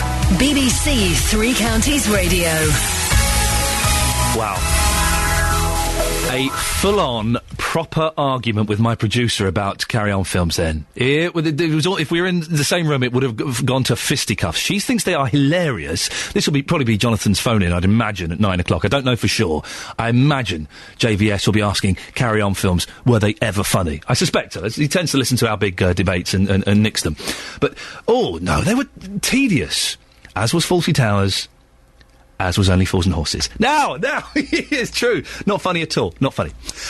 Coming up in the next half an hour, why are the roadworks in Dunstable causing so many problems? And the celebrities dance for the first time on Strictly Come Dancing. Who was the best? I don't know. I didn't watch it. I don't need to watch it because I have a team of 10-year-olds who watch it for me. And this morning, it's the turn of 10-year-old Gracie from Stevenage to tell us exactly what she thought about the first episode proper. Just a quick recap. Earlier on, we heard from Helen Harpenden, who said, we're talking about what you've walked out of. She said she walked out of a school meeting after posh parents made fun of the newspaper she was reading. I was keen to know what newspaper it was. She's got back in touch. It was the Daily Mail. So there you go. Now, you may have experienced problems with roadworks in Dunstable. We've talked about this quite a bit on this show because it is causing a lot of problems. On Friday, we heard from a shop owner who claims his business is down more than a third due to the continuing roadworks through the guided busway. Mike Bloy runs a fish and chip shop on Burnham Place, which means traffic is diverted away from his shop and the main Dunstable car park at Asda. He told BBC Three Counties reporter Gareth Lloyd he's not the only person being inconvenienced. We understand that they have to do health and safety for their own workers when they work on here, so a one-way system should be put in. But not to take the traffic away from the shops. You bring traffic into the shops. They've had to do work, essential work on the pavements where we are here, and we understand that. But what they've done was they blocked off the pathway that leads from the car park going towards Grove House. This is okay, except for nobody, absolutely nobody, put up any signs. Now, I've had cases where I've had to go out and rescue a couple of old ladies who were walking down the middle of the road on a one-way system in the dark. There's no lighting around here, and they could have been killed. They didn't know how to get into Asda's or into anywhere safe. And this is absolutely unacceptable. Trade for you then, the fish and chip shop. I mean, how's that looking? Has that been affected? Oh, has it been affected? We have come down by about 40%, as I explained to you last time, and we're still in that situation. I do believe that the council have made a big mistake. One of their senior people has told me that, yes, he didn't take the shops into account when he done this, but don't worry, we will take care of it next time. This doesn't help me. And it's about time the council took responsibility for what they're doing, not only to myself, but to all the shops at Dunstable. Well, Central Bedfordshire Council have issued us with the following statement. In addition to formal consultation with businesses, we have been in constant dialogue with shop owners throughout the planning stages of the Court Drive works, and this will continue until the works are completed. Not long ago, we had a constructive meeting with a number of businesses on Queensway and Court Drive. They were able to express their concerns and left feeling positive that we could all work together to improve Dunstable. Ultimately, the Court Drive scheme is about creating an attractive and more open space and is part of wider plans to make the area more appealing to shoppers, which will benefit businesses in the long term. And if you live in Dunstable, if you've seen this, what do you make of that? Make sense? 08459 455 555. Joining me on the line now is David Ashley, who is the Town Clerk and Chief Executive of Dunstable Town Council. Mr. Ashley, do you support the Central Bedfordshire Council statement? Well, I think the Town Council's position has always been that it supports the development of the Court Road Drive scheme, yes. But it doesn't support small businesses?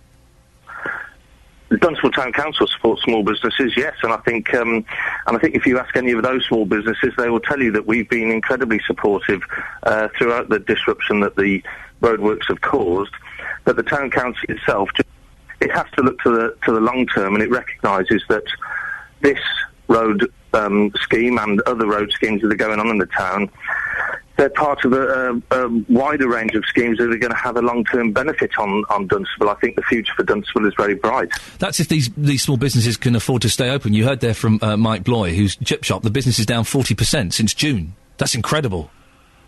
Yeah, and obviously I'm not privy to figures, and I've spoken to Mike and I've met with Mike, but I think it's more important to look at the wider picture. We do have a number of businesses opening up in the town, and certainly our vacant units within the town centre has improved over the last 12 months. You might have more vacant units, though. I mean, and you're right, it is important to look at the wider picture, and it is, of course, important to make Dunstable as thriving as possible, but people like Mike and the other shopkeepers that we spoke to on Friday, they're struggling. Yeah, and we run businesses in the town centre ourselves, and so we're very aware of the current economic climate. But it's not the economic climate, David. It's the roadworks that are causing the problems for people like Mike. I think you can't ignore the economic climate. Well, you can't ignore it, David. You can't ignore it, but you can't ignore the fact, which it feels like you're doing slightly, that people can't get to his shop. His business is down 40% since the roadwork started. That doesn't seem fair, does it? I don't know if you've got me on your radio show to have a go at me about the roadworks. That's a Central Bedfordshire Council scheme. It's not a town council scheme. Right. We're not having a go. I'm just asking the question. Yeah, and I've said we recognise that there's going to be disruption caused. The investment that's required to rejuvenate and regenerate Dunstable is in the hundreds of millions of pounds, and that's what's happening over the next few years. But, of course, it's going to cause some short-term disruption. How long does it go on for? Well, I think those particular roadworks are on schedule. I'm not privy to the exact timescales of when they'll be finishing, but they're on schedule. Hopefully it'll be finished within the next month. It's going to make a big difference to that area of town. And hopefully what that's going to lead to is it becomes very attractive for investors to put money into the town. We're hoping that the quadrant is going to get sold shortly, and then that will get redeveloped. The busway scheme, that's still on time. I believe that that's going to have a benefit for the town. And then once the A5M1 road link goes in, that's going to have an enormous benefit to the town. These are big schemes. They're costing tens of millions of pounds, but that's the type of investment that's required in order to regenerate Dunstable. I personally think that Dunstable's got a fantastic future, and I think the town council's playing a really good role in doing its bit to make these regeneration schemes happen. We've invested heavily in the market, for instance, over the recent months, because we've taken over the management of that.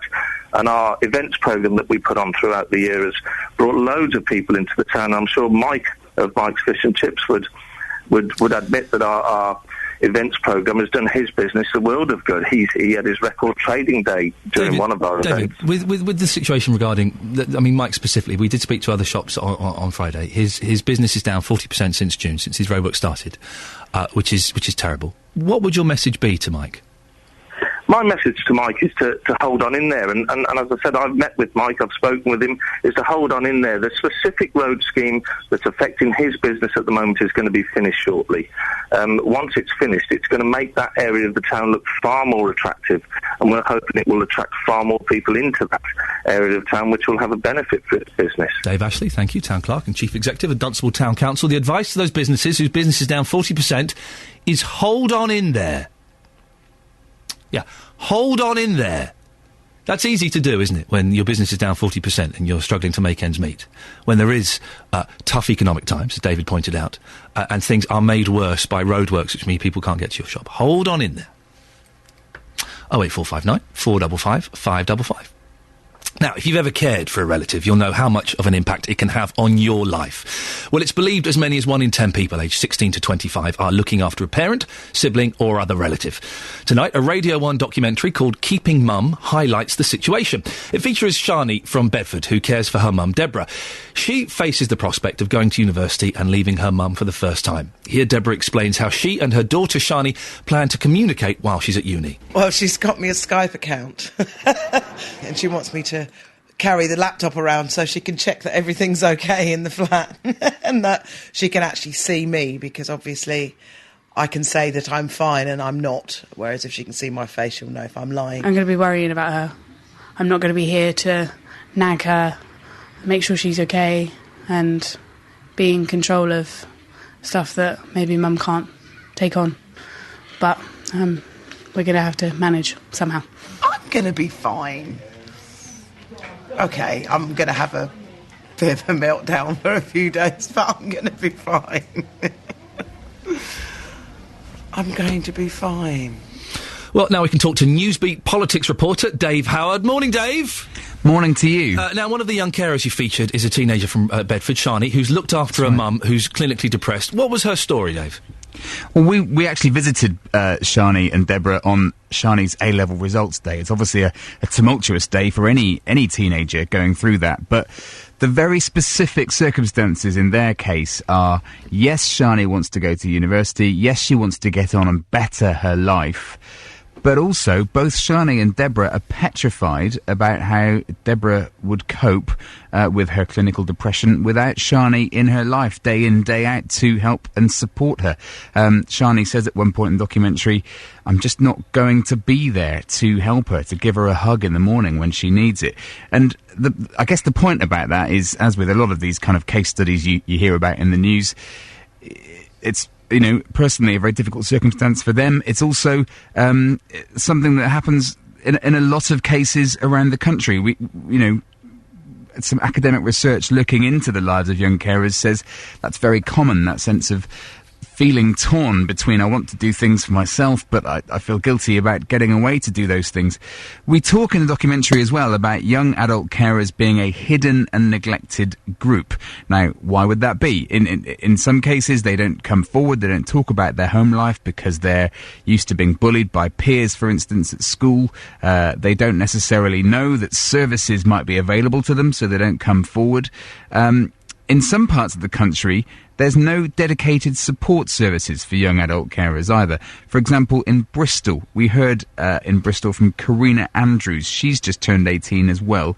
She found that she had to leave her young carers group because she wasn't under 18 anymore, but that there was no dedicated support locally for young adults like her and like Shani from Bedford. In her case, Karina set up her own group.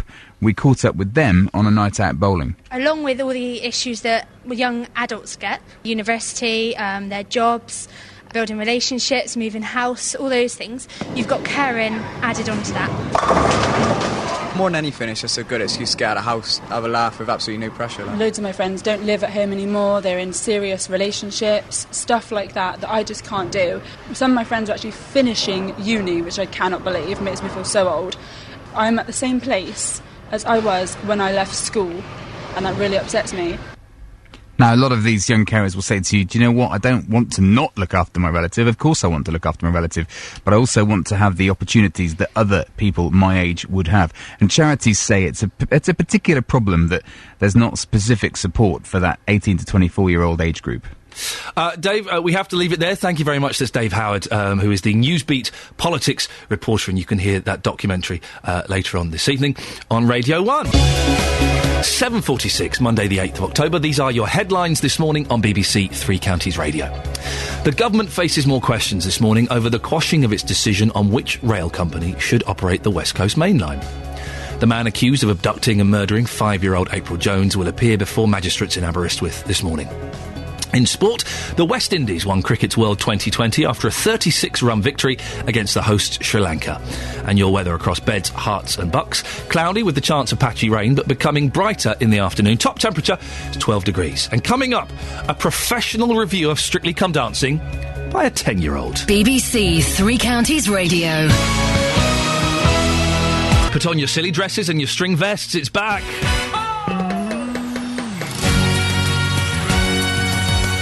Strictly Come Dancing is back. Did you watch it on Saturday? I didn't. I don't need to watch it, though, because I have a team of young people out there eagerly watching it for me and reporting back every Monday. Well, this week it's the turn of our Strictly Come Dancing correspondent, Gracie from Stevenage. Good morning, Gracie. Good morning. Remind everyone how old you are, Gracie. I'm 10. And what do you do for a living, Gracie? I go to school at Walcombe Primary School in Walcombe. And your husband's name is? I don't have one. And where did you meet? Oh, you don't have one. OK, right. Gracie, did you watch Strictly Come Dancing? Yes. Fantastic. It was the first episode proper last night, because they had an episode a couple of weeks ago. Then they took a break. Why did they take a break? They took a break so their contestants could meet their partners properly and train. OK, they did some training. Now, what did you think of this weekend's show? It was really good. It was really lively. I really enjoyed it. OK, what was the highlight for you? What was your favourite bit? Lisa Riley and William Windsor. Now, Lisa Riley, there's lots in the newspapers. Lisa Riley is the slightly larger lady, I think we can say, who used to be in Emmerdale Farm, then bizarrely hosted You've Been Framed, and everyone thought she was going to be terrible. Was she terrible, or was she brilliant? She was actually very, very, very, very good. Now, was she proper good, or was she John Sargent good, where it was rubbish, but it was funny rubbish? No, it was very, very, very high energy. They had loads of oomph. And they really did deserve top marks, even though they got them. Okay, and so she won, did she, last night? She's Lisa and Robin are top in the leaderboard, yes. Is the delightful young lady, Flavia, is Flavia still in it? Yeah. I like Flavia, she's one of the dancers. I like her hair. It's what we used to call a bowl cut when I was a kid. I don't know if you still have that phrase, but she's got nice hair. Who is Flavia dancing with? Louis Smith, the gymnast. Oh, okay. Oh, well, then they have got a good advantage, haven't they, if he's a gymnast? Yeah. Okay. Who was, and I want you to be honest, Gracie, who was the worst? The worst? Yeah. Johnny Bull. Oh, no, really? Yeah. Oh, why? I don't know, it didn't just... Oh, no, sorry, Victoria Pendleton. No, hang on a minute, Gracie. Is that Mum in the background? Yeah. Right, what's Mum's name? Emma. It's all right. Say, Mum, button it. Mum, shut up. Oh. Oh, right. Yes, right, Mum. Keep quiet. I'm talking to Gracie. So, you think Johnny Ball, your mum thinks Victoria Pendleton? Yeah. Okay, well, I'm not going to take that. We're going to dismiss that. What were the judges? Were they kind of all nasty and picky? I like it when they're like that. Well, Len and Bruno and Darcy were very good, very honest. Yep. I don't like Craig. My mum's turning into a Mrs. Craig, by the way. Oh, okay. Well, she's a bit miserable and a bit... Yeah, a bit annoying. Yeah, I can tell that. So Craig is the one that's like, well, I think you looked absolutely disgusting. He's like that, isn't he? You did a really good impression. That's not bad, is it? I can do a really good Simon Cowell as well. I'll do my Simon Cowell one day. I won't do it now. Okay. But so, do you think this is going to be a good series? I think it's going to be a very good series, yeah. Now, Gracie, do you and all your girlfriends at school, like at lunchtime and stuff, do you kind of, like, play Strictly Come Dancing? Yeah. Yeah, and so who we talk about all the dresses and all the makeup and all the boys. Were the dresses good? Yeah, they were absolutely stunning. I loved Lisa Riley's. She had the best dress, did she? Yeah. Okay. And the makeup was good? Yeah. Okay. How do you define good makeup and bad makeup? Good makeup is when it's all bright and bouncy and reflective, but bad makeup is when there's basically you can't see anything. Okay, Gracie, listen. They're overloaded. They're overloaded. Gracie, listen, marks out of 10 for the first episode proper, please. What's that, sorry? Marks out of 10 for the episode at the weekend. 10 out of 10. Fantastic. Gracie, very quickly, did you watch The X Factor? No. Why? I don't know. Is it rubbish, The X Factor? Is it past it? I think so, yeah. Okay. Well, listen, thank you very much, Gracie. Have a good day at school. What lessons have you got today? Math, literacy, science and ICT. Oh, boring! I love ICT. I tell you what, Gracie, I'm giving you a pass. You're allowed to bunk off school today. All you need to do is present it to your teachers and say, I've got an Iain Lee bunk off school pass. Okay. Thanks very much. Let's see how much trouble we get in for that. That's Gracie, who's one of our excellent 10 and under reporters on Strictly Come Dancing, and makes my job a whole lot easier. I was talking about Carry On films, saying they're not funny and they're tedious and awful. Matt in Luton has taken offence at this, Matt. What's your problem? Well, I think you must be the most miserablest man in the world. I beg your pardon, sir. Listen to your voice. I know voice. it's Monday, mate, but you should have not come in today. How you can talk about Carry On in that disgraceful voice. They are real British comedy. Carry On Screaming was voted the best comedy film of all time. Where? Yes. Where? I'm telling you. Where? Where is this? How you can sit there? Are you sitting down or standing up? I'm sitting down, sir. Well, I hope Jonathan comes in and gives you a right telling off, mate. He normally does. Don't worry about that. Well, he will about this. So you genuinely you can watch a Carry On film and laugh? Yeah, great. But great old-fashioned British comedy. But they're tedious. They're not. They're not funny, they're sexist, they're offensive. I've got all my grandchildren, I've got 9 of them, they love the Carry On film. Oh, dear. There you are. Well, Matt, listen, we can agree that only Fools and Horses isn't funny, can't we? Fools and Horses is even better. I watch it nearly every week, because there's nothing else on. Your X Factor and all that rubbish is on, but you put Fools and Horses, you can have a good laugh. Matt, thank you very much. Matt in Luton with very strong feelings. And don't worry, Jonathan will be in about half an hour. He'll tell me off, no doubt. 08459 455 555 is the telephone number if you wish to defend the Carry On films. It's an impossible task. They're pretty poor. Now, you may have seen the adverts over the weekend about the first ever Police and Crime Commissioner elections. They're happening here in Bedfordshire, Hertfordshire and Buckinghamshire. Ministers say the new system will be the biggest change to police governance in 50 years. But there are fears of a low turnout for the polls, which take place on November the 15th. The government says the commissioners will be accountable for how crime is tackled in their police force area and will help build confidence in the system and restore trust. We can talk now to the Policing Minister, Damien Green. Good morning, Mr. Green. Good morning. Police and crime commissioners have a lot of decision-making power. It's a big deal. How worried are you about the potential of a low turnout? Well, there's something new, so we don't know what the turnout's going to be. Whenever you do something new, people say, what's this? They obviously don't know much about it. That's why we're running the big national advertising campaign that people have started seeing. That will be running through this month, and then obviously the individual candidates themselves will be running their own campaigns, which will raise awareness of the elections. And people really do care about crime and disorder and antisocial behaviour in their areas. So for the first time, they've now actually got a chance to have an individual say on how those are tackled. Why aren't these elections on the same day as other elections? It seems odd to have it separate, and that may keep people away. Well, in future, that won't be the case, Right. For various reasons. Of when we had to pass the legislation, this is the earliest we could hold these elections, but for future elections from 2016 onwards, they will be held on the same day as local elections. Okay. Some people have expressed concern that politics are getting involved because a lot of these candidates represent various political parties. Is it right that politics should be involved at this level of policing?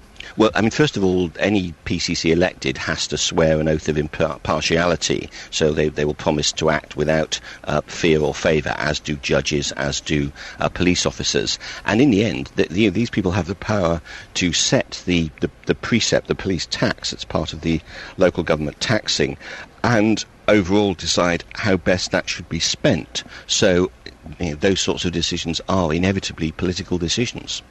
Even though they're swearing to be neutral? Well, they're trying to be neutral, so obviously there can't be any political bias in the way the policing is done. I think everyone would recognise that as sensible. But in the end, taxing and spending, and the commissioners will have the power to extract money from you and your listeners and spend it in the way they think fit. That's a basic political decision. In some places like Hertfordshire, they've only got 2 candidates, so there's not really much choice, is there? Well, it's up to, nominations haven't closed yet. If somebody thinks, right, I want to run, they've still got the chance to do it. But 2 candidates is more of a choice than you've got at the moment. At the moment we have police authorities which are not elected at all, so this is a step forward for democracy. Damien, what about this silly rule that you can't stand if you've got a criminal record that involved a prison sentence or could have involved a prison sentence? It means people like Simon Weston have had to stand down, which seems a little bit odd, doesn't it? Well, it's a rule that was passed with no opposition at all in Parliament, and it was passed with eyes open, partly to make it the same rule for police and crime commissioners as you would expect from police officers and so on. We need to hold these people to the highest standards of behaviour, and that's why Parliament decided that any conviction which, as you say, could have led to a jail sentence is enough to disqualify you. Damien, going off a slight tangent, George Osborne wants to make it harder for under-25s to receive housing benefit. Do you think it's fair that parents should have to shoulder the responsibility?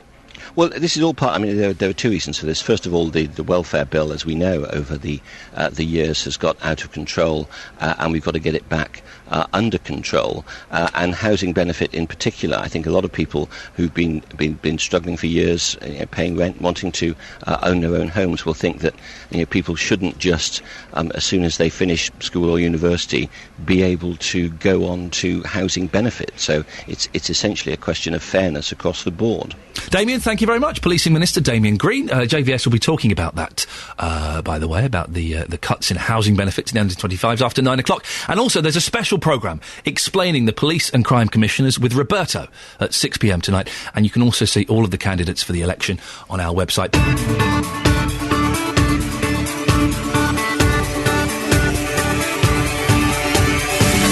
Good morning. It's just gone 8 o'clock, Monday the 8th of October. Iain Lee, BBC Three Counties Radio. Plenty coming up in the last hour of the show. Jonathan Vernon-Smith will pop in a little bit and tell us what he's up to. I wonder if he likes carry-on films. Anyway, we've also got drivers failing to stop for Hertfordshire's lollipop ladies and gentlemen. Do motorists do the same to you? Conservative MP for St Albans, Anne Main, wants answers from the BBC over Jimmy Savile. I'll be speaking to her in the next 10 minutes. And Gary Barlow walks out of the X Factor. What have you walked out of? 08459 455 555. That's also the number to call if you can defend carry-on films. You can't. They're awful, aren't they? BBC Three Counties Radio.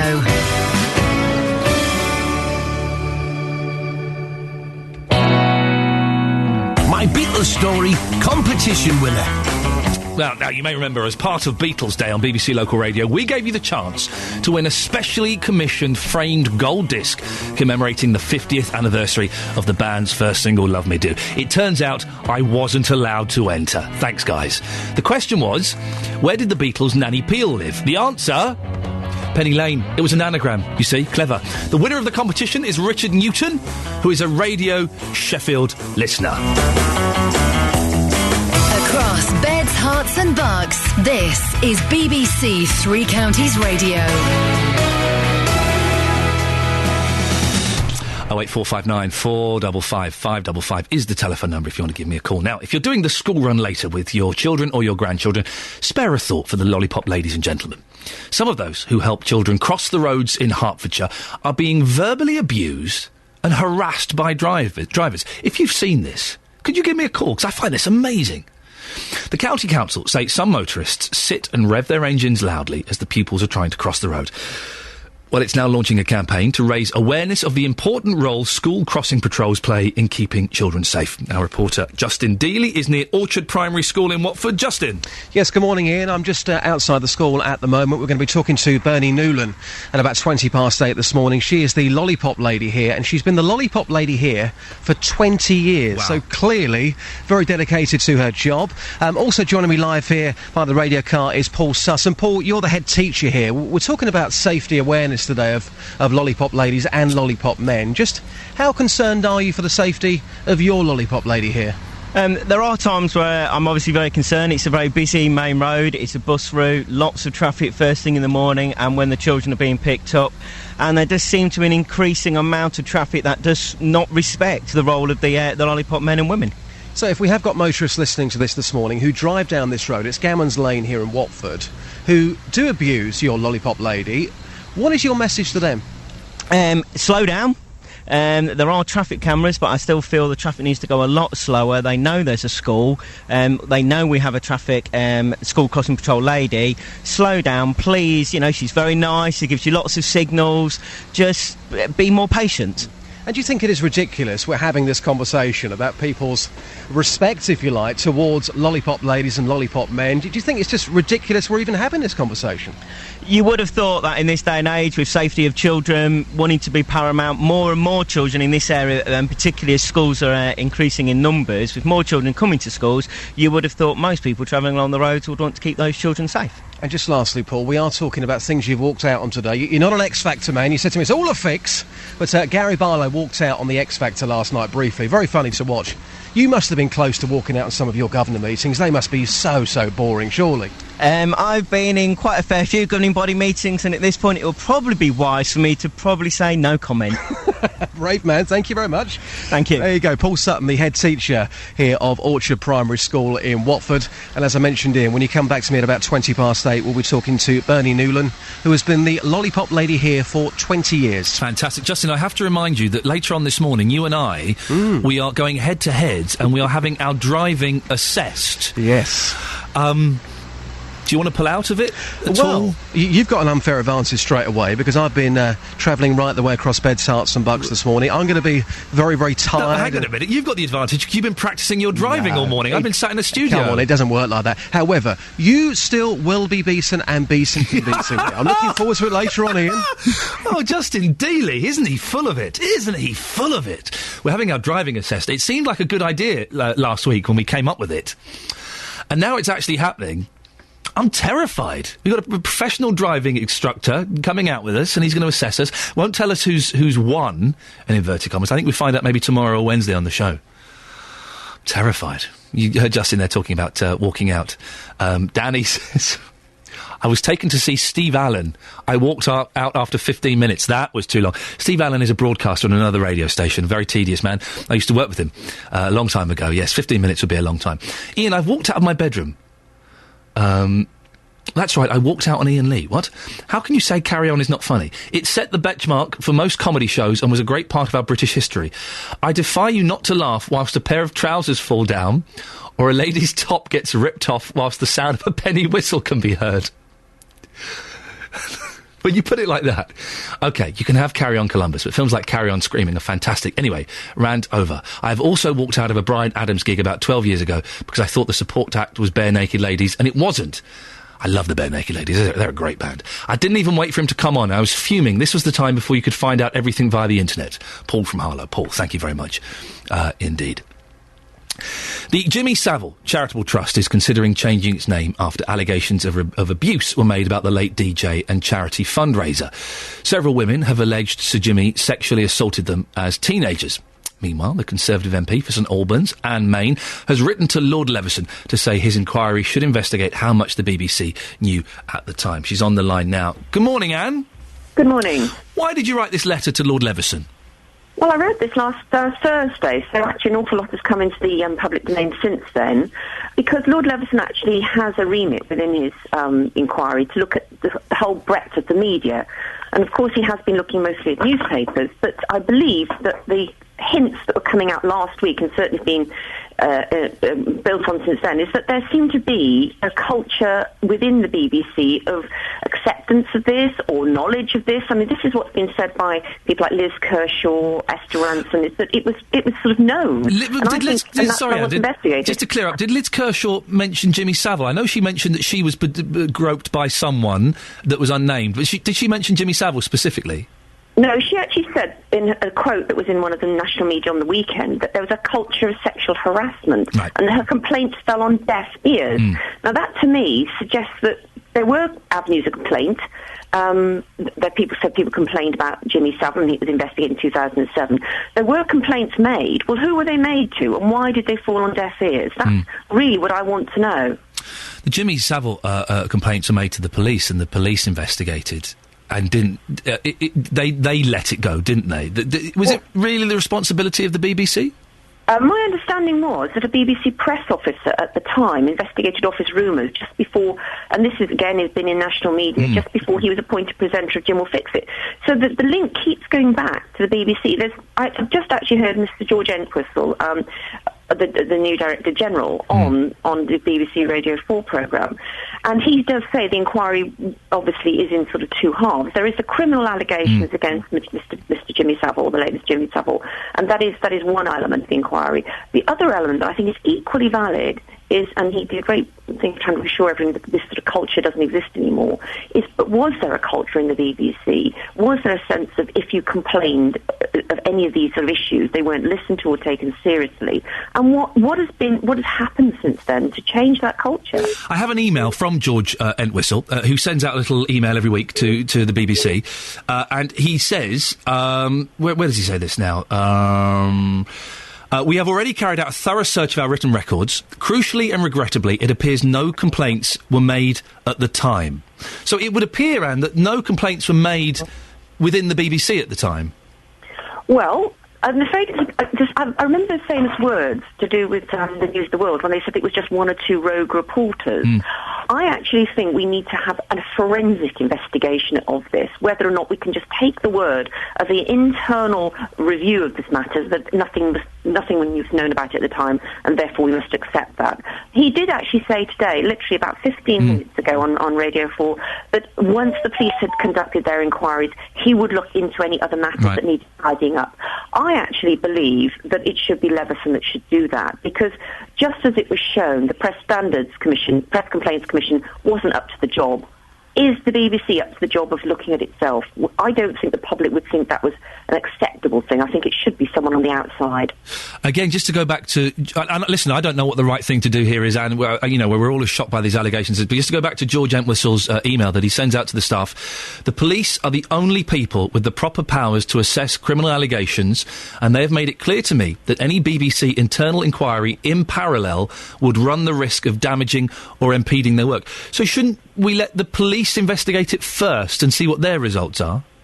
Well, as I said, I quite agree in some ways. The BBC investigating itself wouldn't be as appropriate, but Leveson could certainly do it. And I don't think that the Leveson inquiry, which isn't concluded yet, and he did say he was happy to include anything at the last minute if he felt it was important to his investigation. I do think the Leveson inquiry could start looking at the culture within the BBC. It doesn't have to look at particular allegations against Mr. Saville or any other presenter that is coming out into the public domain, but I do think they could look at the culture within the BBC and start picking away whether or not there were practices in places that basically condoned this or turned a blind eye to allegations of any wrongdoing whatsoever. Anne Main, thank you very much. Anne Main, Conservative MP for St Albans. We have a response from the BBC, and they have said, quote, "This would be a question for Leveson," unquote. It's 8:15, it's Monday the 8th of October. These are your headlines this morning on BBC Three Counties Radio. The government is being asked to look again at its decision to choose a foreign firm to build a new fleet of trains for Thameslink in the wake of the bungled West Coast rail deal. A 52-year-old motorcyclist has died in High Wycombe after hitting a large rock which may have been deliberately placed in the road. Sport! The South African cricket team manager Mohamed Musaji has hit back after the chief executive of the ECB, David Collier, suggested the South African team provoked Kevin Peterson into sending them naughty messages. Musaji says the comments are irresponsible and unfair. Coming up, more on lollipop people. They've been suffering abuse from drivers. Our reporter, Justin, is outside a school in Watford. BBC Three Counties Radio. He's back! JVS, Jonathan Vernon Smith is back, and you're a very strange colour. Would you? You're the same colour as, who was the Wish You Were Here lady? What, Judith Charbers? Yeah, you're that sort of orangey... I look like Judith Charbers. On a bad day. You've been away on holiday. No, listen, no... Frigaliana. Yes, and I enjoyed following you on Twitter. Did you? Your traumas... You had a dog that you... A dog turned up at my villa, at my luxury villa, and I found him next to the swimming pool. He was drinking from my swimming pool. Oh, God, you have to clean that pool again. No, he was a poor thing. Yeah. And I tweeted, and lots of people were tweeting, oh, you must bring him back. Not you. You took a less than sympathetic view of this dog. I said you should put him down. He's probably got rabies. With a brick, I seem to remember. No, the only reason I said that, and dear listener, if you're having breakfast and you like cats, stay away. I once went on holiday. It was the worst holiday of my life. Don't tell this story. Okay, no, you're right. Thank you. Don't tell it. Thank you. You're right. You're right. I shouldn't tell that story. Don't tell that story. But it was very upsetting. But the dog lives. The dog is now being looked after by a woman called Vera. Oh, bless. Who, yes, she. She was going to rescue him anyway. Yeah. I took him to the vet. You're far too perky this morning. Am I? You might. You can't have a week off again. Why not? I feel recharged. Ooh, I could do anything. You're speaking to some of your callers, that'll slow you back down. That'll bring me back down. Can I ask you before you go off? And I'm assuming this is going to be your topic today. Do you find carry-on films funny?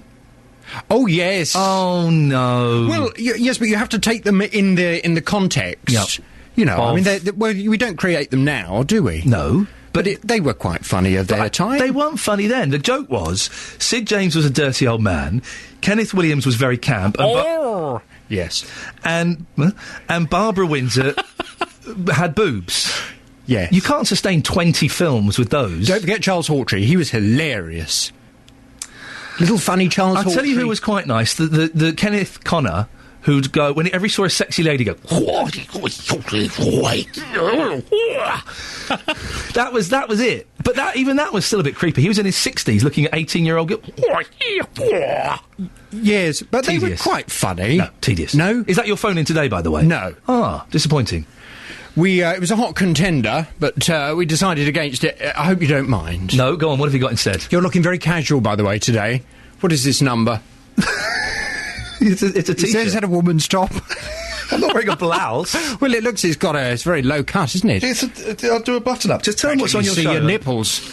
Coming up at 9. Can you say nipples on the BBC at 20 past 8? On the big phone-in, should the state support parents who can't afford their children? Ooh. I'm looking at your face. I can normally tell what your view is going to be. To a certain extent, I think they should, but I think you should only have kids if you can afford them. Well, the Chancellor will today lay out his proposals to cut welfare spending by £10 billion, and one of the options he'll discuss at the party conferences affects child benefit.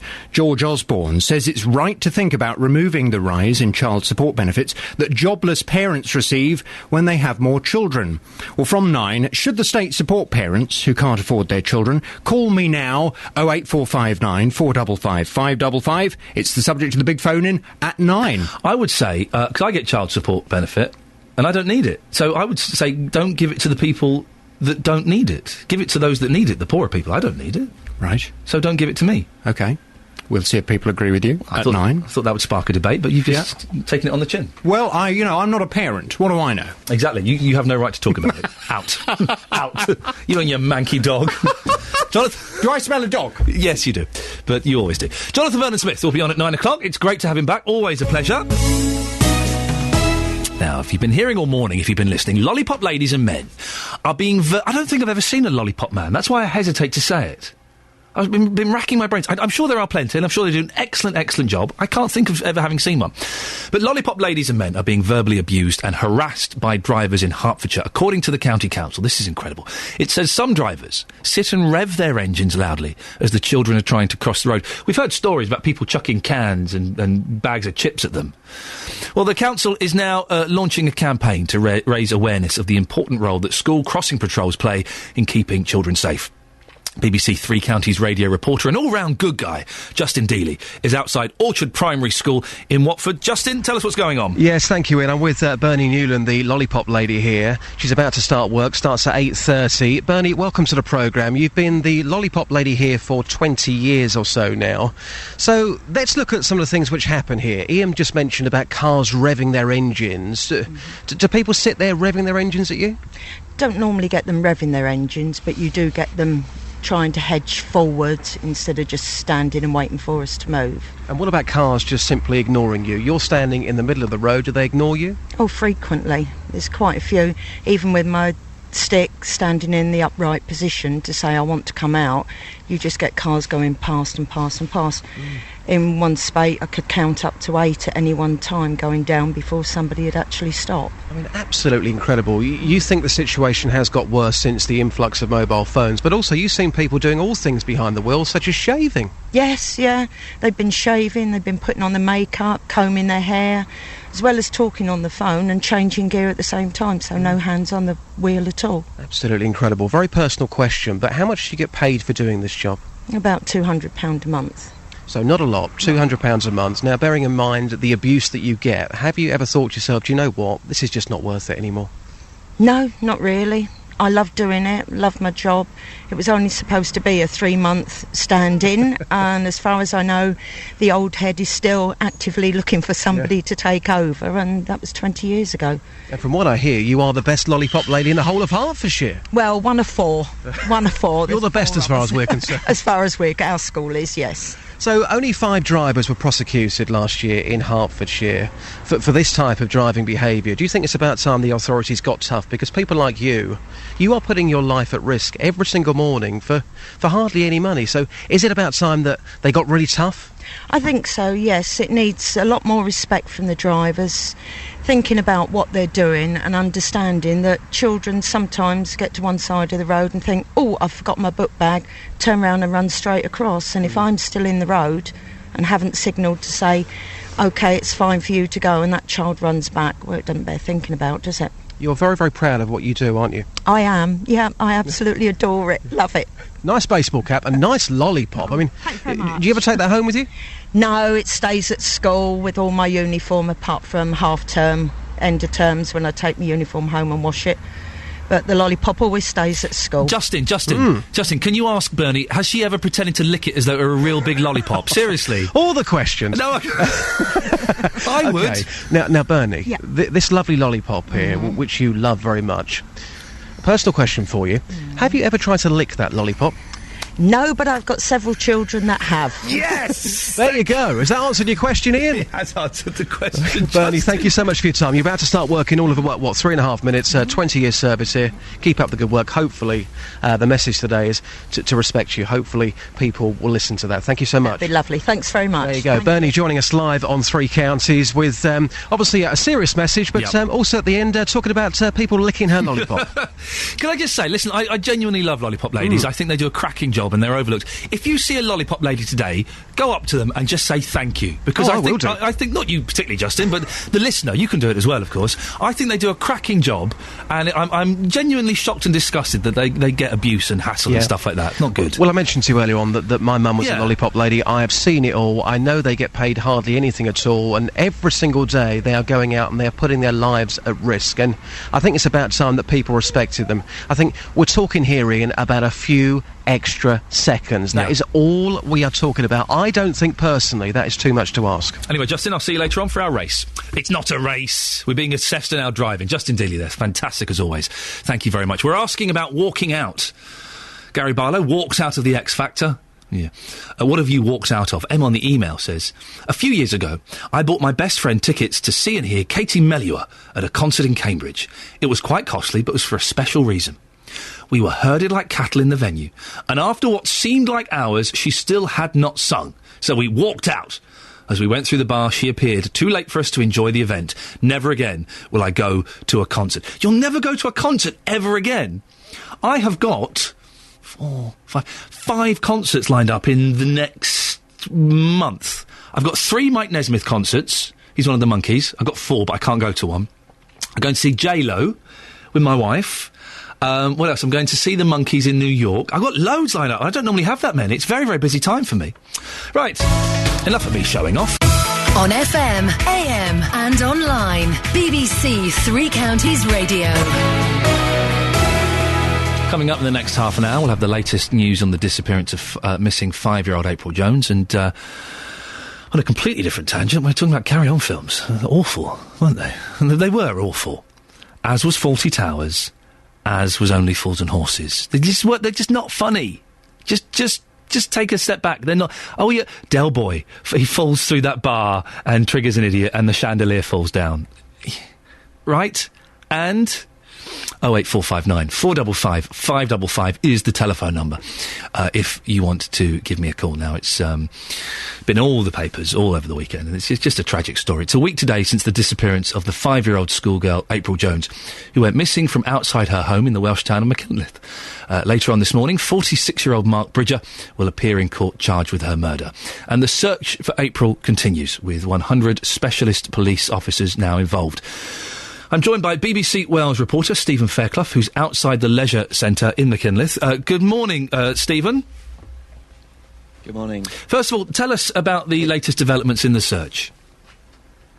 Well, the search is continuing. It's something that the police are very keen to stress, that they are determined to find April and bring her back to her family, even though there is very little hope of finding her alive at this moment in time. In fact, what has happened is that the search is changing somewhat. The mountain rescue teams, who have been working very hard over the last week or so, have decided there's very little that they can do now. 70 square kilometres they've been searching in very difficult conditions. It's pouring with rain here again this morning, and they've been searching very rough terrain. They feel that they can't contribute anything else at the moment. So they are withdrawing. They will return, though, if there is a reason for them to come back and the police feel that it's necessary. What's happening now is that there's a change in the way the search is happening. The number of specialist police officers are being increased. It's going up to 18 teams. That's around 100 officers in total. They're going to be focusing their search now on the town of Machynlleth itself, and also on the river Dyfi, which runs by the side of the town, and also the Dyfi estuary. The search teams themselves have been looking around the town. It was very noticeable yesterday. They were looking in small teams of 2 or 3, but lifting bins, looking along walls, in alleyways, and drain systems, in order to just try and find some sort of clue to try and find April and bring her back to her family so that they can try and move on to the next stage. There was a church service, wasn't there, yesterday for April?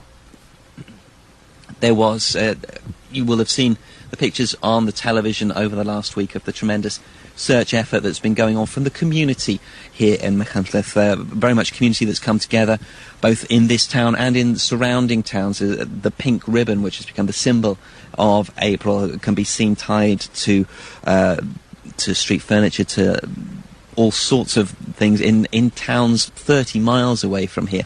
But yesterday the people of Machynlleth wanted to come together.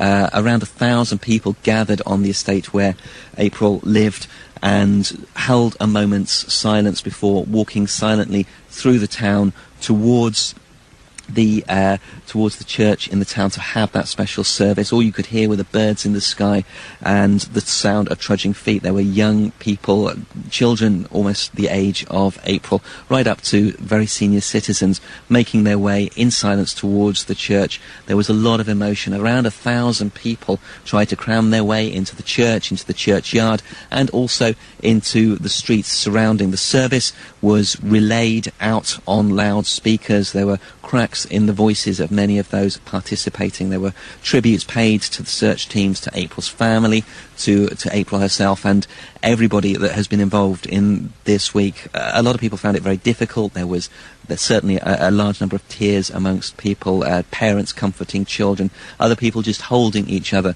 But afterwards, some of the people I spoke to said that they were very pleased at the march and that the service had happened in order to make sure that that feeling of community continued and that feeling of mutual support continued, and of course the support for April's family. Can you tell us any more, Stephen, about Mark Bridger's appearance in court today? Well, Mark Bridger was arrested last Tuesday, just less than 24 hours after April vanished. He was arrested on the outskirts of Machynlleth. He was questioned in the police station throughout last week. He was then arrested on Friday on suspicion of murder. Over the weekend, the Crown Prosecution Service had decided that they considered that there was enough evidence to charge him both with murder, with child abduction, and with perverting the course of justice. Those charges will now be put to him in a formal court of law this morning. He'll make the short distance from Aberystwyth Police Station, which is about 30 minutes away from here in Machynlleth. He'll make that short journey from the police station in Aberystwyth to the Magistrates' Court, and there those charges will be formally put to him. It's likely to be a very short process this morning, but it will start that legal process going. Stephen Fairclough, our BBC Wales reporter, thank you very much for that. Call 08459 455 555. 08459 455 555. BBC Three Counties Radio. Ah, dear. Just the saddest story, isn't it? Just the saddest story. OK, we were talking earlier on about the roadworks in Dunstable. We did a little report on Friday where we had some of the businesses, including a chip shop, which does cracking pickled eggs, by the way. I had 2 of them. Thank you very much. The business was down 40%. Elizabeth is in Luton. Good morning, Elizabeth. Good morning. You've seen these roadworks, have you? I have. I see them quite a lot. And what do you make of them? Do they affect you in any way? Well, I do trying to get across the road. I used to cross from Astor side to the park and to go up to my friends, and they've taken away the crossing. So how do you do it? How do you get across? What do you do? Well, you have to... I have to wait because there's buses parked there. There's a bus stop. And you have to keep looking to see if there's anything coming. And then when you think it's clear, then you go. But you don't know. Something could come along. But it doesn't sound particularly safe, does it? No. And you can't go the other way because all the roadworks is the other way. And without wishing to sound rude, Elizabeth, and I don't want to know any numbers, I'm guessing you're perhaps not as sprightly as you once were. Well, no. I mean, I do a lot of walking, but I mean, I am a senior citizen. And... But I feel sorry for mums with pushchairs trying to get across to the park. We spoke to Ray last week, who is a blind gentleman who calls the show and has got an infectious laugh, and he's had trouble trying to get across the road with his guide dog because there is no crossing, and in the end the builder had to come and help him. Yeah. Do you think that the council have taken pedestrians into consideration while doing this? No. Elizabeth in Luton, thank you very much. If you've got a view on that, you can give us a call. Now, listen, come on, I don't want to fall out with you about this, OK? But Carry On films are not funny. We were force-fed them. As a kid growing up, in the 70s and the 80s, I was force-fed Carry On. You're like this. Oh, it's the one where they're in a Spanish holiday resort. Oh, right, yeah. Oh, it's the one where in the jungle. Oh, right, yeah. Oh, it's the one where they're spies. Oh, yeah, okay. Why? It's not funny. Ree is in Flitwick. Ree, do you like Carry On films? No, I don't. Yes. No, they're pathetic. They're boring, they're outdated. No, it's just not funny. I agree with you totally. The thing is, if you say you don't like Carry On films, I've had abuse this morning. It's like you're saying, that we should shoot the Queen or something. It's blasphemy to say something like this. I don't think that, by the way, just before anyone gets upset. It's blasphemy in this country to say you don't like Carry On films. But they're not very good, are they? No, they're not. They're not at all, no. Ignore them callers, you're right. I agree with you totally. They shouldn't even be allowed to be put on the telly. What a waste of TV licence money. They totally are a waste of TV. OK, Ree, listen, we've got on so far. I'm going to try something else now. OK. 40 Towers. All right, I do still chuckle at that. Ree, thanks very much for calling in. We started off so well, and then I had to cut her off for her outrageous views that 40 Towers is funny. Thank you very much, Ree, for agreeing with me on the Carry On. It's not funny. It's awful. Sue has emailed him, 3cr@bbc.co.uk. George Osborne is talking about making £10 billion cuts in benefits, and one of the suggestions is that people under the age of 25 should not get housing benefit. Sue has written, housing benefit for the over 25s only. Then there'll be a lot more children forced to live at home. Poor parents will be selling up, moving into a one-bedroom flat and giving the kids cash to move out. Why doesn't this government just reintroduce the workhouse now, as they want to stop all help for the poorest in society? Joe is in Letchworth. Joe, you must agree with me on Carry On films. They're awful, aren't they? No, well, they are awful, but they're so awful. They're fantastic, Ian. Oh, Joe. Joe. Ian, listen, me and you are roughly the same age, and we were brought up, How old are you? I'm 37 now. Oh, okay, well, I'll go with that. Yeah, I'm about that, yeah. So our parents brought us up, and basically we were subjected to it day in and day out. Yes. When you compare what was some of the other stuff that's on telly, mate, it's awful, but the good thing about the Carry On, it was so bad that it was good. But it didn't cross that line. It didn't cross the line from being bad to being good. It was just awful. It looks so shoddy. It's filmed cheaply. The scripts are awful. They're made on a shoestring. The acting's terrible. But do you know what? At the time, it was fantastic, and it was. If they were that bad, then how come they made so many? And how come we still keep sort of watching them again and again and again? They are bad, but they're bad because, they were politically incorrect. There was, like I say, they were dreadful, but that's British. That was us, you know what I mean? And we loved them, and you can't knock them in. You've got to admit, there were some very, very funny clips. Honestly, I'm not saying this to be contentious. I cannot think of one bit in a Carry On film that made me laugh out loud. The first one was it Carry On Matron, the bit where Sid James walks on and says, "Oh, what a lovely pair," to Barbara Windsor. Right, and he's talking about her breasts, yeah? Yeah. But that's it, though. That's it. It's all boob jokes. Exactly, but you know what? It was very sort of slapstick humour, but it was a bit like Benny Hill was very, very similar to it. But again, it was what we found funny. Yeah. Okay. But you look at some of the stuff we watch on now, some of the attempted comedies. You had some good actors in the Carry On films. All right, they were overacted, but you know what? It was still good fun. Kenneth James. Who was Kenneth James? Sorry, not Kenneth James. Yeah. I'm thinking of Kenneth Williams. Williams. Joe, I'm afraid, on a technicality, I have to let you go, sir. Kenneth James, for goodness sake. Kenneth Williams was a fantastic actor. Fantastic. But even he, if you want a good read the Kenneth Williams diaries. Oh, they're a great read. In fact, I might dig those out and read those again. They are a great read. He hated the Carry On films.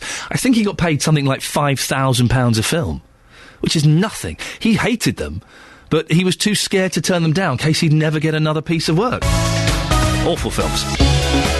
8:46, Monday the 8th of October. These are your headlines this morning on BBC Three Counties Radio. The government is being asked to look again at its decision to choose a foreign firm to build a brand new fleet of trains for Thameslink in the wake of the bungled West Coast rail deal. The Chancellor, George Osborne, will set out ways a further £10 billion could be cut from the welfare budget in a speech to the Conservative Party conference this morning. Sport. The South African cricket team manager Mohamed Musaji has hit back after the chief executive of the ECB, David Collier, suggested the South African team provoked Kevin Peterson into sending them provocative messages. Your weather across Beds, Herts and Bucks. It's cloudy with the chance of patchy rain, but becoming brighter in the afternoon. Top temperature is 12 degrees and coming up. You may have personal experiences with hospices. If you have, you'll know just how important they are. But they are finding it difficult to raise the money needed. Hear more next. BBC Three Counties Radio. Now, hundreds of people receive help and support every week from more than 10 hospices in the 3 counties, but the charities are finding it increasingly difficult to raise the funds needed. Leanne Bircham is Director of Nursing at Willan Hospice in Milton Keynes. We only get 23% of our funding from the NHS. The rest we have to raise ourselves with our incredible fundraising team. But what people don't realise is this is 7 days a week, 365 days of the year. But when you get to Tuesday at 11 o'clock, the money runs out. To have people here all the time, during the night, at 3 in the morning when our patients need them, the money has gone by then, and we're on our own, and that money is completely self-generated by the staff here. Well, Lisa Seacombe is the Director of Fundraising from Isabel Hospice in Wellingarn City. Good morning, Lisa. Good morning. I would imagine that and don't take this the wrong way, hospices are not particularly sexy kind of charities, are they? Is that part of the problem? It is indeed. Many people associate us with people that are older, which is not the case. We actually care for patients that are 18 plus. How difficult? Because everyone is finding it difficult to raise money at the moment because of cuts and because of just everyone is a bit skinned. How difficult are you finding it in particular? It's always an ongoing issue, recession or no recession. You never ever take the support for granted, and it's about getting the message out there that we do need the support. What do you have to do to keep the money coming in? It's a constant battle, is it? Yes, it's a daily thing. We will do anything and everything within a reason, which is traditional fundraising events, things that are a bit obscure. At the moment, we're doing Win a Car for Christmas, which is £1 a ticket. Hang on a second. What is it, a good car? Oh, yes, it's a Ford car. I'm in. I'll have it. £1? I bought some tickets with me. OK, I'm in. I'll have some of that. I'm not allowed to carry money on me in the studio, of course. We take cheques and Visa. You're terrible. Fantastic. Good for you. What other kind of things are you doing? We have a Dickensian Ball, which is December the 8th. Yep. We do those about every 3 years because it's a high generation of income, and there isn't the money to sort of sustain that on an annual basis. We do lots of recycling, so we have 15 charity shops, so you could sort of donate your items. You know, we actually take things like a single shoe, a jumper with a hole in, because we make money by recycling those, so we can make money from anything. No, hang on a minute, you've made a mistake there. A single shoe? Oh, absolutely. What are you going to do with a single shoe? What we do is we send them away, and we get money per tonnage for those sorts of things that aren't good enough to sell in our shop, so we really can make money from anything. Do you have, maybe you don't know this, how much money do you need per year? 4.2 million to provide our clinical care. And that doesn't all come from donations, does it? Do you get something from how does it work? Right, we get about a third of our money from the government, which is about 1.6 million. So 2.6 million is raised between my department, which is the fundraising department, and also trading, which will be our shops and our lottery. That's just relentless. Do you never just take a step back and go, I can't do this anymore? No, that would be like saying we can't do the care anymore, which we can't do that. How many people do you help? We've helped 3,700 patients and their families in the last 12 months, which has gone up about 1,000 over the last couple of years. And you raise an interesting point there, because it's not just about the people staying in the hospice, is it? It is about the families as well. Oh, absolutely. How do you help those, help the families? We help those with bereavement support. So the moment a patient passes away, the care can continue for 2 to 3 years. It's basically until the family members no longer require us. And listen, I've been in hospices, and I know that this isn't the case, but people, I will imagine, will think that they are pretty miserable places. Oh, it's not, are they? Far from the truth. Yeah. Far from the truth. It's considering what happens there, it's a very sort of happy atmosphere.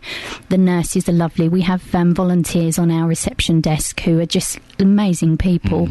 That in itself, that saves us approximately £58,000 a year by them volunteering their time just for that area.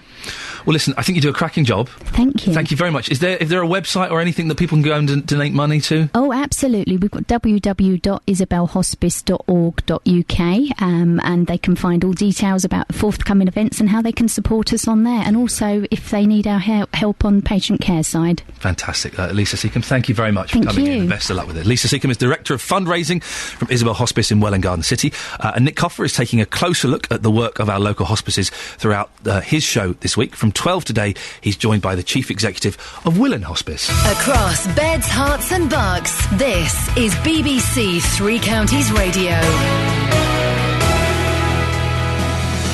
There we go. Fantastic. Now, Justin Dealey is out and about. You may be on your drive back from doing the school run this morning, so you may have seen Justin.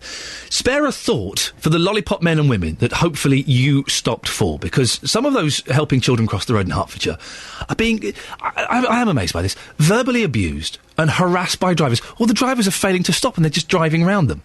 Well, last year, 5 motorists were prosecuted for failing to stop. We sent our reporter, Justin Dealey, out. He's been watching motorists outside Orchard Primary School in Watford, where the lollipop lady there has been subject to abuse. Justin, what have you seen today? Well, I have to say, apparently today's been quite a good day, Ian. Because they know you're there, that's why. Quite possibly. Certainly, from what I've seen this morning, being here with Bernie Newland, who's been the lollipop lady for 20 years now, I've seen cars certainly driving faster than 30 miles an hour. A few people on their mobile phones. But in terms of her directly, now, what she tries to do, she obviously tries to go into the middle of the road when it's safe. Now, you will see her edging out. Now, when some motorists see her edging out, what they would do, they would then speed up. Aye. And I've seen that twice. I was always taught, if you saw a lollipop lady hovering by the side, you stop. Of course you do, you stop. Well, not here, and certainly not at other schools as well. I've certainly seen that. I've been talking to some of the parents as well. Just a moment ago, I had a brief conversation with Julie Heal. She has one child at the school. The worst has been her standing in the middle of the road and a car not even stopping and just going alongside of her. I mean, when you're seeing that, you must be in shock, because where's the patience, where's the respect? There is no respect for some of the parents have got, or people driving past have got no respect for her, even though she stands out to everybody. I mean, she's doing this job, as she mentioned earlier on, for £200 a month. You must admire her for doing that, because she's putting her life at risk every single day. Yeah, she is the best lollipop a school could possibly have. And she could tell you the name of every single child that goes through that door every day. I've noticed that myself. A lot more respect than what she gets. So, just lastly, what do you think's got to be done? Because if people are still ignoring her, and you've seen her almost knocked down, what's got to be done to hopefully stop this? They could do with a zebra crossing or some calming things or something along this road, because this road is madness. So a few ideas there from Julie, and again, she has seen the lollipop lady abused here. So nothing new to her, but hopefully something will be done. 5 prosecutions in Hertfordshire in the last year, as far as these parents are concerned. And of course, Bernie, that is simply not good enough. It's interesting, isn't it, the change in language? The mum you spoke to there, they're not lollipop ladies anymore, they're lollipops. Yes. And I keep saying lollipop lady, because I know there are gentlemen that do the job, and God bless them for doing it. I can't think I've ever seen a lollipop man. They are few and far between. I think I saw one in Buckinghamshire many, many years ago, but that's about it. I think it's, stereotypically a job for ladies to do, and Bernie, £200 a month, and when you think that she's putting her life at risk every single day to do this for £200 a month, all we're asking for, and certainly the council, all they're asking for is a little bit of patience, that's all. It's funny what was said then, because I remember our lollipop lady, when I was at primary school, she knew all the kids' names, and it was a part of the excitement of the morning was going to see her, and she'd hold your hand and walk you across the road, and it was a joy. Well, kids love them, parents love them, it's just the motorists who don't. Justin Dealey, I shall see you later on for our drive-off. Yes, looking forward to it, beating you convincingly. Ta-ta. Oh, we appear to have lost Justin there. I don't know what happened there. We're having a little drive-off. We're having our driving assessed by a professional today to see who is the best driver. I'm kind of, full of bravado. I'm a little bit anxious about it. I have checked. They can't take our driving licence away from us if we don't do very well. The driving licence stays with us. Speaking of lollipop men, Cynthia in High Wycombe. You're not a lollipop man, are you? Oh, no. But you know one? Yeah, my granddaughter started Highworth Nursery on the 26th of September, and we met a nice lollipop man. Oh, fantastic. Yes. He's really nice, he makes the children feel safe in everything, but some of the drivers, they sort of tut, And some of them, you know, they do want to whiz past him and everything. So you see some of these people being impatient. Oh, yes. I feel quite scared, actually. Yeah. I feel safer at the cross with my granddaughter on my own than with the lollipop man. It seems incredible. What, you've got to wait, another 40 seconds? And you can't be bothered to wait that long? I know. It's terrible. Because I think they do a cracking job. And also, even more importantly than the lollipop man or woman, it's kids. It's primary school kids crossing the road. Of course you've got to wait. Well, that's what I mean. It could be one of their children, you know. Cynthia, listen, thank you very much for letting us know about the lollipop man there. We have found a lollipop man. Or lollipops, as they're called. Now, I'm struggling. I don't think I've ever seen a lollipop man out and about. I shall keep my eyes peeled. Although, obviously, I'm doing this when they're out in the morning, and I'm generally having a doze when they're out in the afternoon. So it'll be a long time before I get to see them. But if you are a lollipop person, well done you. And if you see one today, if you drive past one, if you're walking past one, or you're taking your kids to school, or your grandkids to school, could you just go up to them and just say, look, we hear you get a lot of stick. We want to say thank you very much. You do a cracking job, and well done you. £200 a month, and it turns out they're having cans chucked at them, bottles, bags of chips. It's not nice at all, is it? Let's just give them a little bit more respect. And I think we've got the results of the vote in. Yes, it's been proven that Carry On films are not funny. The official statistics are in, and it would seem that they are not funny at all. And I suspect we've fallen out with a lot of you. And also, 40 Towers and Only Fools and Horses. Really? You know they're no good. Sharon says, Ian, open all hours. Not funny. It's true. Granville. Stephen Aylesbury, you rotter. Sorry. Rotter. Carry On is the best. My favourite has to be On the Buses. Bet you don't like that either. Nope. And Liz will have the final word on this, I think. I agree. Carry On films are so outdated. They were funny in their time, but not anymore. Thank you, Liz. I wish I could tell you what Justin just said in my head, but I daren't. Justin's up next. I'm back tomorrow at 6. Ta-ta.